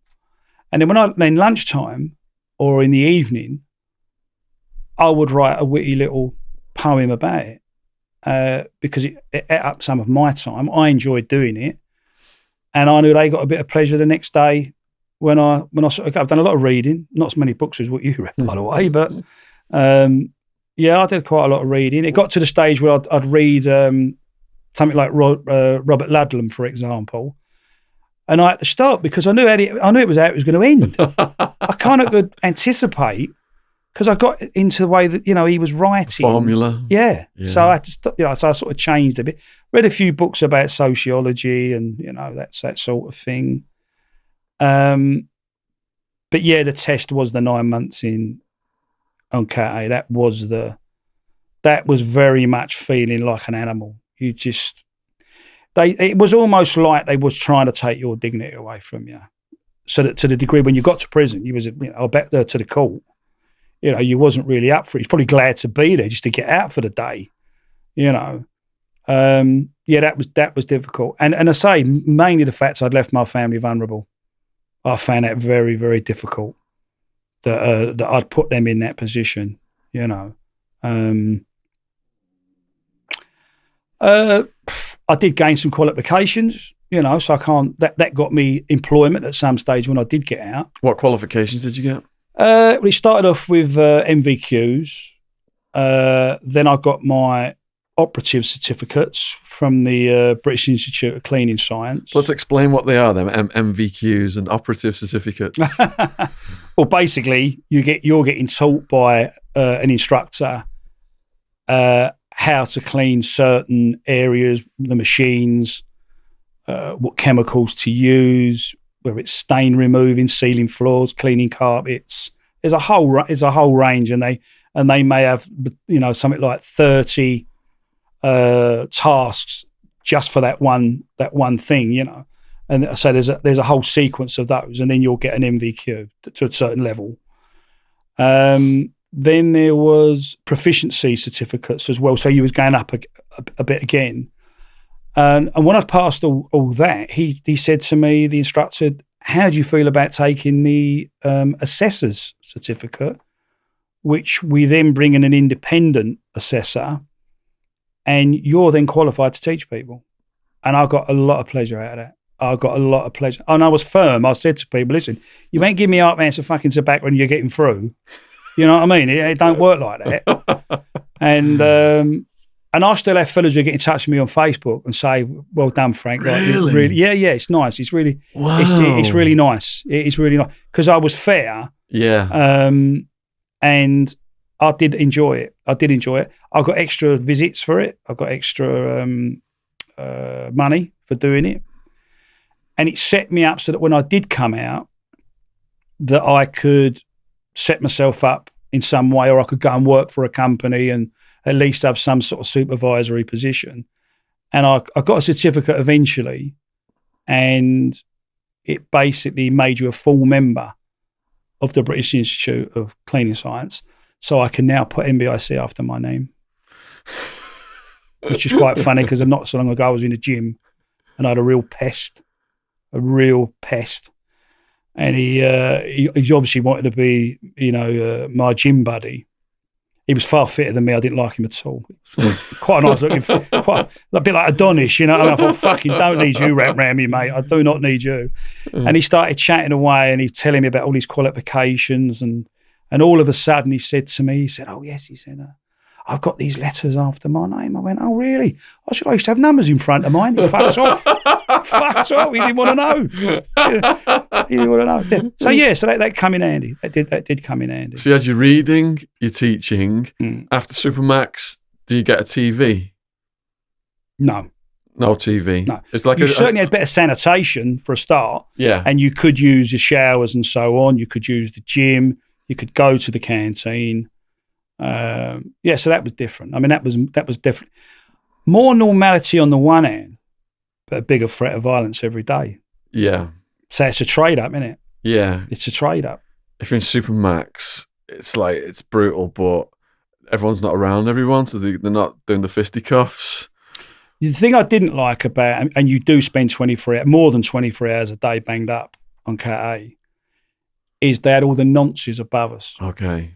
And it's no fun listening to them swapping stories. Oh, no way. No, it's no fun at all. And you also realise that the reason that screw who came in and said to me, let me deal with this other fella, is because they go upstairs every morning and they asked him what we were talking about the night before. There was one funny incident where this fella, he loved telling everybody that he hadn't murdered his girlfriend. He was married, but he had a girlfriend. He hadn't murdered his girlfriend. He accidentally knocked her down with his car. Apparently, they'd come out of the Irish Centre. They'd both had a good drink. She wanted him to leave his wife. They was arguing. He got in the car. She went to get her. They pulling each other about. She fell and went under the car, apparently. That's how he killed her. When he goes up in court, and it's on the radio, what he never told us was he fucking reversed over her. He never mentioned that bit. But it led to believe she sort of fell under the wheels, you know, and He ran over her. Oh, sorry, babe. Didn't mean to do that. No, he reversed that and made sure he'd done the job properly. So that, it's dark humour, I grant you, but you kind of think, that kind of got me through that day. Yeah. You know what I mean? It kind of, well, were there any other memorable, humorous situations? Oh, there were things like when I was on K, you mustn't press that bell. You are not allowed to press that bell. And what is the bell? It's just to get their attention. For the guards in your cell, there's a bell. Yeah. You mustn't press that. When you're on remand, you can have cigarettes. You can have something set in. Well, I thought, you know what? I don't really smoke, but I'm going to ask my wife to send me in some slim Panatellas. So she'd send in a pack. There would be, I think it was 5 in a pack. Then there'd be 6 in a bigger pack, and she'd send them in. So this was my one pleasure. I'd sit on the bed and think, I'm out of the Italian job, and the chap who ran the prison, can't think of his name now. And so I'd sit on my bed and I'd have this little slim Panatella. So one day I got it in my head. I don't know why. I got up and I pressed the bell, and I said to this screw, "God, my feet are playing me out. Any chance for a bowl of water?" He went, "What?" I said, "A bowl of water. I need for my feet. They're playing me out." And I couldn't believe it. He let me go out and get a bowl of water. So now I'm sitting there, my feet in the bowl, and all of a sudden, flap opened up. "Portinari, you're a flesh cockney cunt." So there was, there was the fellow who done the raping. They let him clean the wing. He got taken out of the cells and eventually got put upstairs with no nonsense. Did he get attacked then? No, because you couldn't get him. Couldn't get him. That one day was the day we come out for that first day of episodes. That was the only time you had a chance to get him. So, but they let him clean the wing. So I'm writing a letter to my wife one day. All I can hear outside the door is he's kissing his teeth. He's driving me fucking nuts. I could feel myself going. And he kept kissing his teeth. Got up, rang the bell. Screws are coming running. What's the matter? I said, "All right, Gov." I said, "You ain't got any 3-in-1 oil, have you? Remember the little cans you used to get with the 3-in-1 oil with a little spout on the top?" She ain't got any 3-in-1 oil, have you? He went, "What do you want that for?" I said, "I don't want it." I said, "They can't let it eat it." Fucking twat. So he went, "Oh, you're going to get yourself in trouble." But he drove me mad. He kept doing this anyway. So yeah, again, that was a bit of relief, if you like. It was a bit of relief. Yeah, that's the pressure out a bit. Yeah. It's just, that was my entertainment for that day. As much as it pissed me off originally, that was my bit of entertainment for the day. And as well as trading budgies, did you have any pets?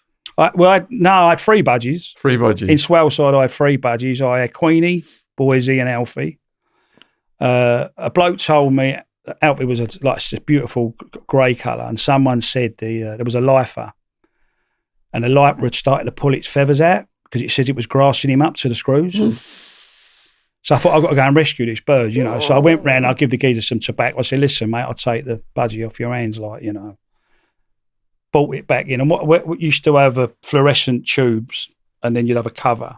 So I used to put a swing either end, so that they could fly up from one to the other, So they're up on, the 2 of them already up on the thing. So I'm sitting on the bed, and I've got this one. And I thought, I hope it can't. And I threw it like a dart. It landed in the sink. Couldn't fly. Poor little fucker couldn't fly. Oh. So what I used to do was lay on my bed, and I'd have a broomstick from the cupboard, put him on top of the cupboard, and I'd put a bit of apple on my chest. And then he'd come down the puddle or the broomstick, and he'd get the apple. And then I used to make the distance a bit more, so he'd hop. And then eventually he'd flutter and eventually he could fly. Wow.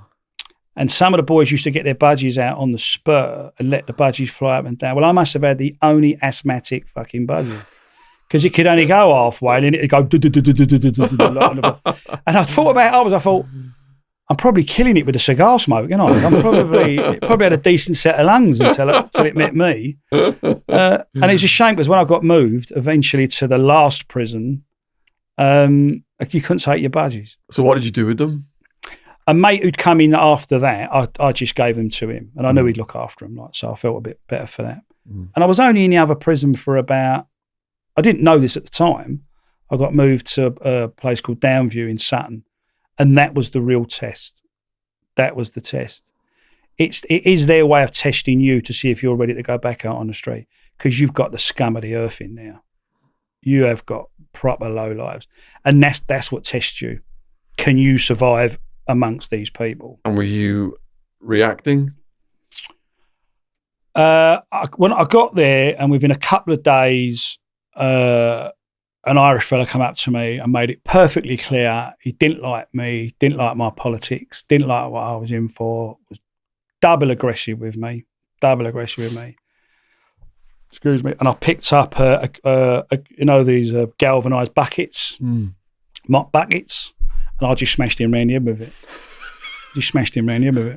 And I thought, well, you asked for it. And I walked away, and an older screw come up to me, and he said to me, do you know who done that then? And I went, I ain't got a clue, Gov. I ain't got a clue. And he went to me, the governor's asking questions about you. Are you going to be any problem? I said, if I get left alone, I said, I won't be any problem. Just after that, I heard that my mate's uncle, who'd got me out of a tight spot, was coming. So I got him a cell next to me. I got all his canteen ready for him when he got there, made sure he had phone cards. That was good, because he's quite a clever man, quite an intelligent man, so I had good chats with him. I went to the business studies course, not long enough for me to really gain any qualifications, to be quite honest. And then one day, the head screw come up to me and he said, special branch are here, they want to talk to you. And I said, you can turn the fuck up. I said, about 2.5 years, come talk to me, I don't want to talk to him. He said, I'd strongly advise you to talk to them, because if not, when you're eventually released, they could gate arrest you and issue with further charges. And that made sense, in all fairness, that did make sense. And throughout the whole of my sentence, I was genuinely worried about further charges. But either way, I said, no, fuck all. And not long after that, I got a letter one day. I got called out of the business studies class, and I got a letter, and it was basically saying, is your parole? Like, you'll be sort of getting out in the next couple of weeks. And then the day I came out, they let me out a bit early, about nearly an hour early, and I thought, that's a bit strange. And I came out and a car pulled up. Two fellas jumped out of a car. And I said, you can fuck right off. You can fuck right. And they went, oh, no, we're not the media. We're the police. I said, you can fucking really fuck off then. And then they proceeded to basically offer me money, set me up to start an industrial cleaner or a cleaning company and so on. And I basically said, no, I'm sorry, I'm not interested. How would that have benefited them, you setting up a cleaning company? I'm assuming it would have just kept me in their pocket. I mean, they'd have continued to come for me for information. They did return. I would say they'd also gone to where I lived. There was a new house. I'd moved into a new house. My wife had completely refurnished this new house. And they'd actually gone and spoke to the caretaker and said, how do people feel about me moving in? Like I'd been some mad lunatic running around here shooting people. But they did come back. Not the same two, I hasten to add. One night I was indoors. The bell went. I ran upstairs. I looked, at the curtain. There were two fellas standing there. Had sort of wax jackets on. Bit of a giveaway. And they had like clipboards, like they were trying to pretend like they were the council or doing a survey of some sorts. So I knew who they were. So I shouted down at my wife. I said, listen, tell them I'm not here. Just tell them I'm not here. Because the kitchen light, there's obviously someone was in. So she went to the door. Now, this time I'd had a security gate put in as well. So there was a distance between that and then a distance since the front door. So they was at the security gate. She opened the door. We need to speak to Frank. She's not here. No, we urgently need to speak. No, he's not here. There's been a threat on his life. Standard trick to get you to go to the front door. So I came downstairs and I said, it's all right, babe, leave it, I'll sort it out. Anyway, they came in. I said, you've got 10 minutes. You've got 10 minutes. They walked in. One of them went to sit on the settee. I said, don't make yourself fucking comfortable, mate. You ain't staying that long. Anyway, he stayed standing up. And they basically offered me money, not only to work with them, they were going to give me money to buy more weapons. And the deal was because that would give me a certain amount of kudos. So look at Frank, he's still in charge, he's come out, but they must not land up in anybody else's, anybody who's going to potentially use them, so to speak. And I said, sorry, mate, your fucking time's up. Like, it's time to go. It's time to go. But you said about, I've just thought of a funny incident, actually. This is before I got arrested. It was the week leading up to Christmas, and the phone went. And a fella said to me, I said, hello, who's that? It's Dave. I said, I don't know any Daves. Yeah. He said, we have a chat every now and again. I said, do we? He went, yeah. I went, I want to take you out for a drink. So I said, oh, that's all right. I've just given up drink. He went, don't fuck about it. He went, we're in a brown Vauxhall Astral in Buck Street. So I sent my message, listen, I better go, man. I better find out what it's all about. Because we had this policy amongst ourselves. Some people say don't speak to them, right? But our policy was, it's better to find out what they know, especially when you've just done something and you think, oh, fuck, what do they know? So I get in, there's two of them, get in the back of the car. They drive me around to a local swimming pool. December, it's dark, back street. They park right under a street light. What do you know, Frank? Me, fuck all me. I said, I've been out of the game and I don't know what's going on, sort of thing. But they knew I wasn't. Because I say this was prior to me going away. What's the word over there then? What are the boys all saying? I said, what are they going to fucking tell me? Well, all of a sudden this car goes by. Two fellas in the front, younger fella in the back. And I see him look over as he drove by. Fucking strange. Anyway, carried on there chatting away. Car's gone past again. I'm thinking, hold on. Are they saying to this fella, is that him? Do you recognise is it him? Or are they saying he's the one who you need to get in his company and keep, tell us what he's at? Third time this car's gone round now. So I say to one of them in the front, I said, you ain't got an A to Z on you, have you? He went, what? I said, I don't need it. I said, that cunt who keeps driving around the block. He went, go on, fuck off, get out of the car. I said, I'm not getting that drink in. He went, no. So I said, that's not very fucking Christian, is it? And I had to walk home. But it was clearly something, innit? It was clearly, that car had not gone round that block 3 times. ID parade. Exactly. Yeah. Exactly. So I find that quite funny. So you're still getting stopped at airports? That ceased only because eventually I wrote to the what do they call it? The border agency people, the Home Office, because it was getting embarrassing. Because I'd come back from Rhodes on a family holiday, and I was getting stopped and a couple of hours at a time. I'd had it coming back from Belfast, Glasgow. I was kind of philosophical about it. Fair enough. I expect that. I'm with me pals. I do expect that. But not family holidays. And I'd come back from, it was a time I'd come back from Bruges. I'd come into Stansted. They stopped my wife, took her to one side, took me to one side, kept me for about an hour and 40 minutes.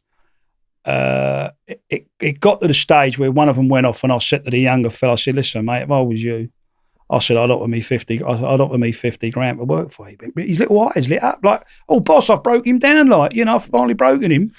He come back, the other one come back, the older one. He went, so he's whispered in his ear. So he come and sat there, he went, he said, I understand you want to work with us. I said, mate, do yourself a favour. I said, who's this idiot you fucking work with?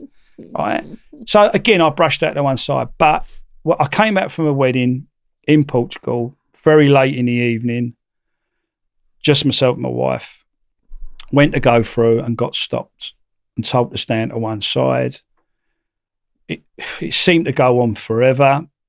I knew what was going on. And I said, listen, I want to speak to special branch. Get special branch here. And at that point, they said there's no special branch officers on site. So all of a sudden, people in the queues were going, hold on, there's no security. What's going on? I kept saying, go and get them. They wouldn't have it because I knew I'd know whoever they were going to send, I'd know because I got pulled that many times at Luton. In the end, I threw my fucking passport at them. I said, you have it, I don't want it. They did let my wife come back through, but they then called 2 armed police with machine guns to stand next to us. About 2 a.m, he's retired now. This fella turned up, Paul. We'd known him for years. I think it'd always been fair. I might have come back from a funeral and he was meant to question me and he'd go, listen, I know where you've been, and he's a nice fella. And he come up, he went, Frank, what's that? Oh, he come up to the two policemen with the guns and he went, no, it's all right, I know, Frank. He went, it's all right. And he said, what's happening? I said, well, you fucking tell me, Paul. I said, what's... And he said, well, we'd have wanted to talk to you. We'd have been here. We'd have been waiting. I said, well, that's what I'd have thought. And he actually went and got our bags for us, in all fairness. And he just went inside the industry. My wife's one went missing. So. But after that, I thought, no, I'm not having this. And in all fairness, as I say, it's not happened since. It's not happened since. So what's life like for you now? Well, there was some anger problems, definitely, because I'd got used to living amongst it to a certain degree. So I could be pretty short with people, I was very conscious of that indoors, not to be like that, not to sort of snap at my wife over the most silly things. Obviously, I had to go and look for employment. The British Institute of Cleaning Science did come in handy. I bought a trade magazine. I went along to a lunch at one of the guild halls in the city. I got a bit of work off a fella there, which in turn got me in amongst other people. I did eventually get into business with another fella. I seemed to be getting all the contracts and he didn't want to do the work, So I've done it. I've worked at a place for 14 years as a dispatch manager. I got made redundant. I've got by. I'm not complaining. I've had nice holidays. I've still got all my family. I'm grateful for that. I have just started to write the follow-up to that book. Left, Right, Loyalist? Yeah. I think the last line is a good friend of mine saying, where do we go from here? And I say something like, business as usual, only this time I don't intend getting caught. Well, when I did come out, the climate had changed because there was talk of peace. There was talk of ceasefires. So I probably came out with the wrong mindset because I was still in that mindset. To me, it was unfinished business, if you like. And I had to channel that in other ways. And I did get involved with a lot more community politics in Northern Ireland, which obviously I'll go into in more detail in the book. But I thought, well, now it's about, if it's going to be about politics, it's about empowering people and going to communities and saying, look, you need representation, you need to speak up, or you're not going to get what you want. And unfortunately, some interface areas were still experiencing violence. So when I read every day in the newspapers or on the internet that there's peace, I was like, hold on, not where I go, there's not peace. So I did kind of still have that militant head about me. And I had to find another way of... these workouts you're doing, are they getting the aggression out? They're infrequent, shall we say. I've had a conversation and I have said that from today that I shall seek some inspiration and go on from that. Yeah, because if I had the same mindset as when I was away, which was 100 miles an hour, basically, I'd be doing a lot better. But I can be a bit lazy. Yeah, it's hard to stay maintain and even when I've got people saying to me, you are capable of doing so much more and you should be doing more. It's a bit like when I listen to some of your talks and a bit like James, when you talk about an addictive nature, I think my addictive nature is one of, you pay me a compliment now and I'll feed off that for a couple of days. Then it's gone. Mm. What I don't do is I don't carry out the compliment that you've given me. Mm. So if you've said you've enjoyed the book, you should write another one, then that's what I should do. But I get lazy. Mm. You see? And then I go backwards. Because then I enjoy the company of my mates and socialising. Well, then that holds me back. Yeah. So I've had a few conversations lately, and I am currently in work. I've been in it 5.5 years. I've been there way too long. It's I'm going brain dead. It doesn't test me.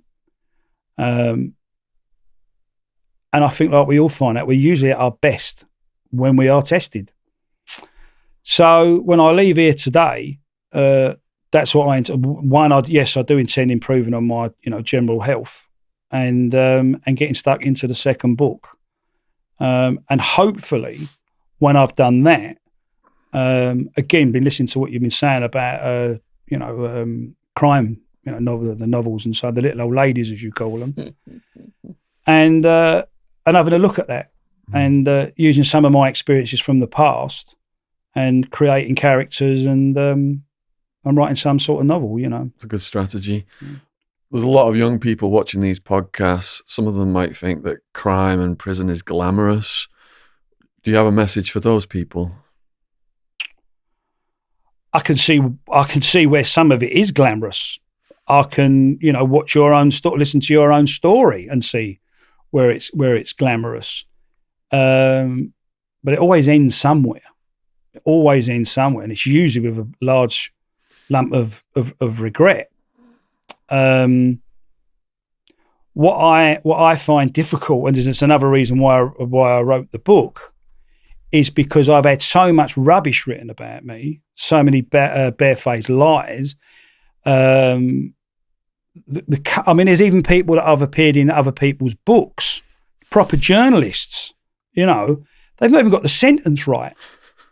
They've even said I've had a previous conviction for drugs. News to me. I've also had it. Another one is I was selling the guns to people.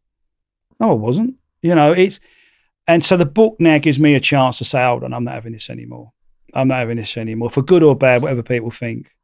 At least it will be my version of events. And I'm trying to turn that care inside, if you like. I'm a big supporter, currently a big supporter. I've been for years. Be explained better in the second book. But I'm still currently to this day, I'm a big supporter of justice for the 21 campaign, which is seeking justice for the victims of the Birmingham pub bombings. Wow. So yeah, if I can do things like that and channel it that way, there are times I can still be angry. There's no doubt about that. But I suppose to a degree I do wear my heart on my sleeve, Yeah. But I am conscious of my age, and there are things, probably things that you could have asked me for the last 40 years, what do you want to do? And I go, I don't know. Now I do know what I want to do. And it's a case of some of that energy that I put into other things. I've got a great habit. If something's going wrong with someone needs help with something, I'm there. I'll drop everything. I'm there. And yet the minute it's for me, I do nothing. So that's got to change. And say my advice to young people is sort yourself out before you go to prison. Don't let the prison bit be the learning curve and then try and attempt it afterwards, because so many things can go wrong while you're in that prison.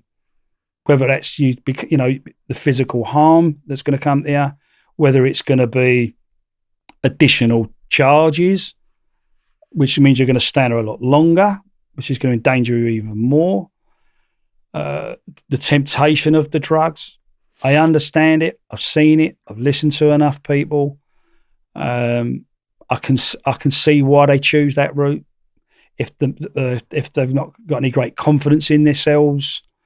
If sometimes it's just rather than me get beaten up by the bigger boys, I'll go and take drugs with them. And then, as you've described, they then get in debt with them, and the big boys still beat them up anyway. So, just try not to get into that. Try not to. I could have easily have been a villain. I could have easily, when I was a young man, I worked with people. I've always been older men's company. When I was younger, I was always in older people's company, and I learnt off of them. And because they took me under their wing, I started to become more like them. I used to look after weapons for people. I was 16, 17. I lived in 2 rooms, and they said, "Have you got anywhere we can store this bag?" Old sack. I had an attic. I said, "Yeah, okay. I'll look after it for you." Nosy, I'm going to look in the odds on I'm going to look in the sack. And there's sawn off shotguns, there's handguns, there's ammunition, there's clubs, there's gloves. I'd go around to my local pub, skinny little teenager, stand there with my mates at the bar. These blokes used to come to the door on a Friday night, all suited and booted, looking something like out of a 60s gangster film, and they come in, "All right, Frank, what are you having? What's your mates having?" They'd be looking at me, my mates, and going, "Cool, fucking all right, they'd give me a score or whatever, which was a lot of money. I was probably only earning about £12 a week at the time. Get in the car, we go, they get the bag, they come back, they buy everyone another drink again. Happy days. But as I got older and I was in that type of company, I realised you can't go out and have a nice meal with your missus and another little firm walk, and you go, "Not tonight, fellas. I'm out with the old woman." Yeah, all right. Yeah. It doesn't work that way. And it's ironic because I kept myself away from one lot of violence. Potentially I got myself into something that was even worse. So we've got a positive message there, rounding up on now, and also a teaser for potentially a second podcast with Frank. I've read his book, absolutely brilliant. It's on Amazon. Left, right, Loyalist. Get it anywhere. Loyalist, not Royalist. And it's actually on eBay, unfortunately. It's on eBay. It's not on Amazon, no, unfortunately. Get it on eBay. It's not on Amazon at all, no.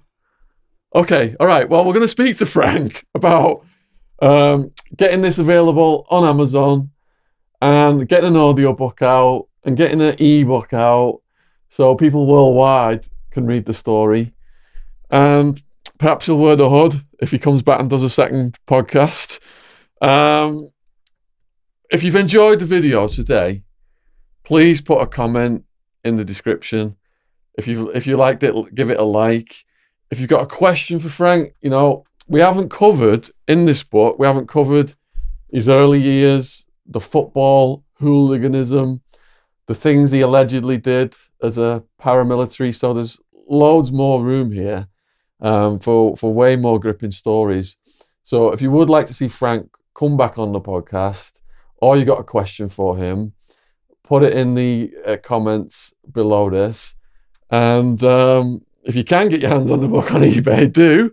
Otherwise, I'm going to speak to Frank after this about trying to make it available in all formats worldwide on Amazon. All right, do you know the Arizona prison handshake? Some of your stories I read, I dread to think what that might entail. There's that. Righto. Bump fists. All right, go on. And then... Oh, okey-dokey. Oh, blimey, never had this in prison.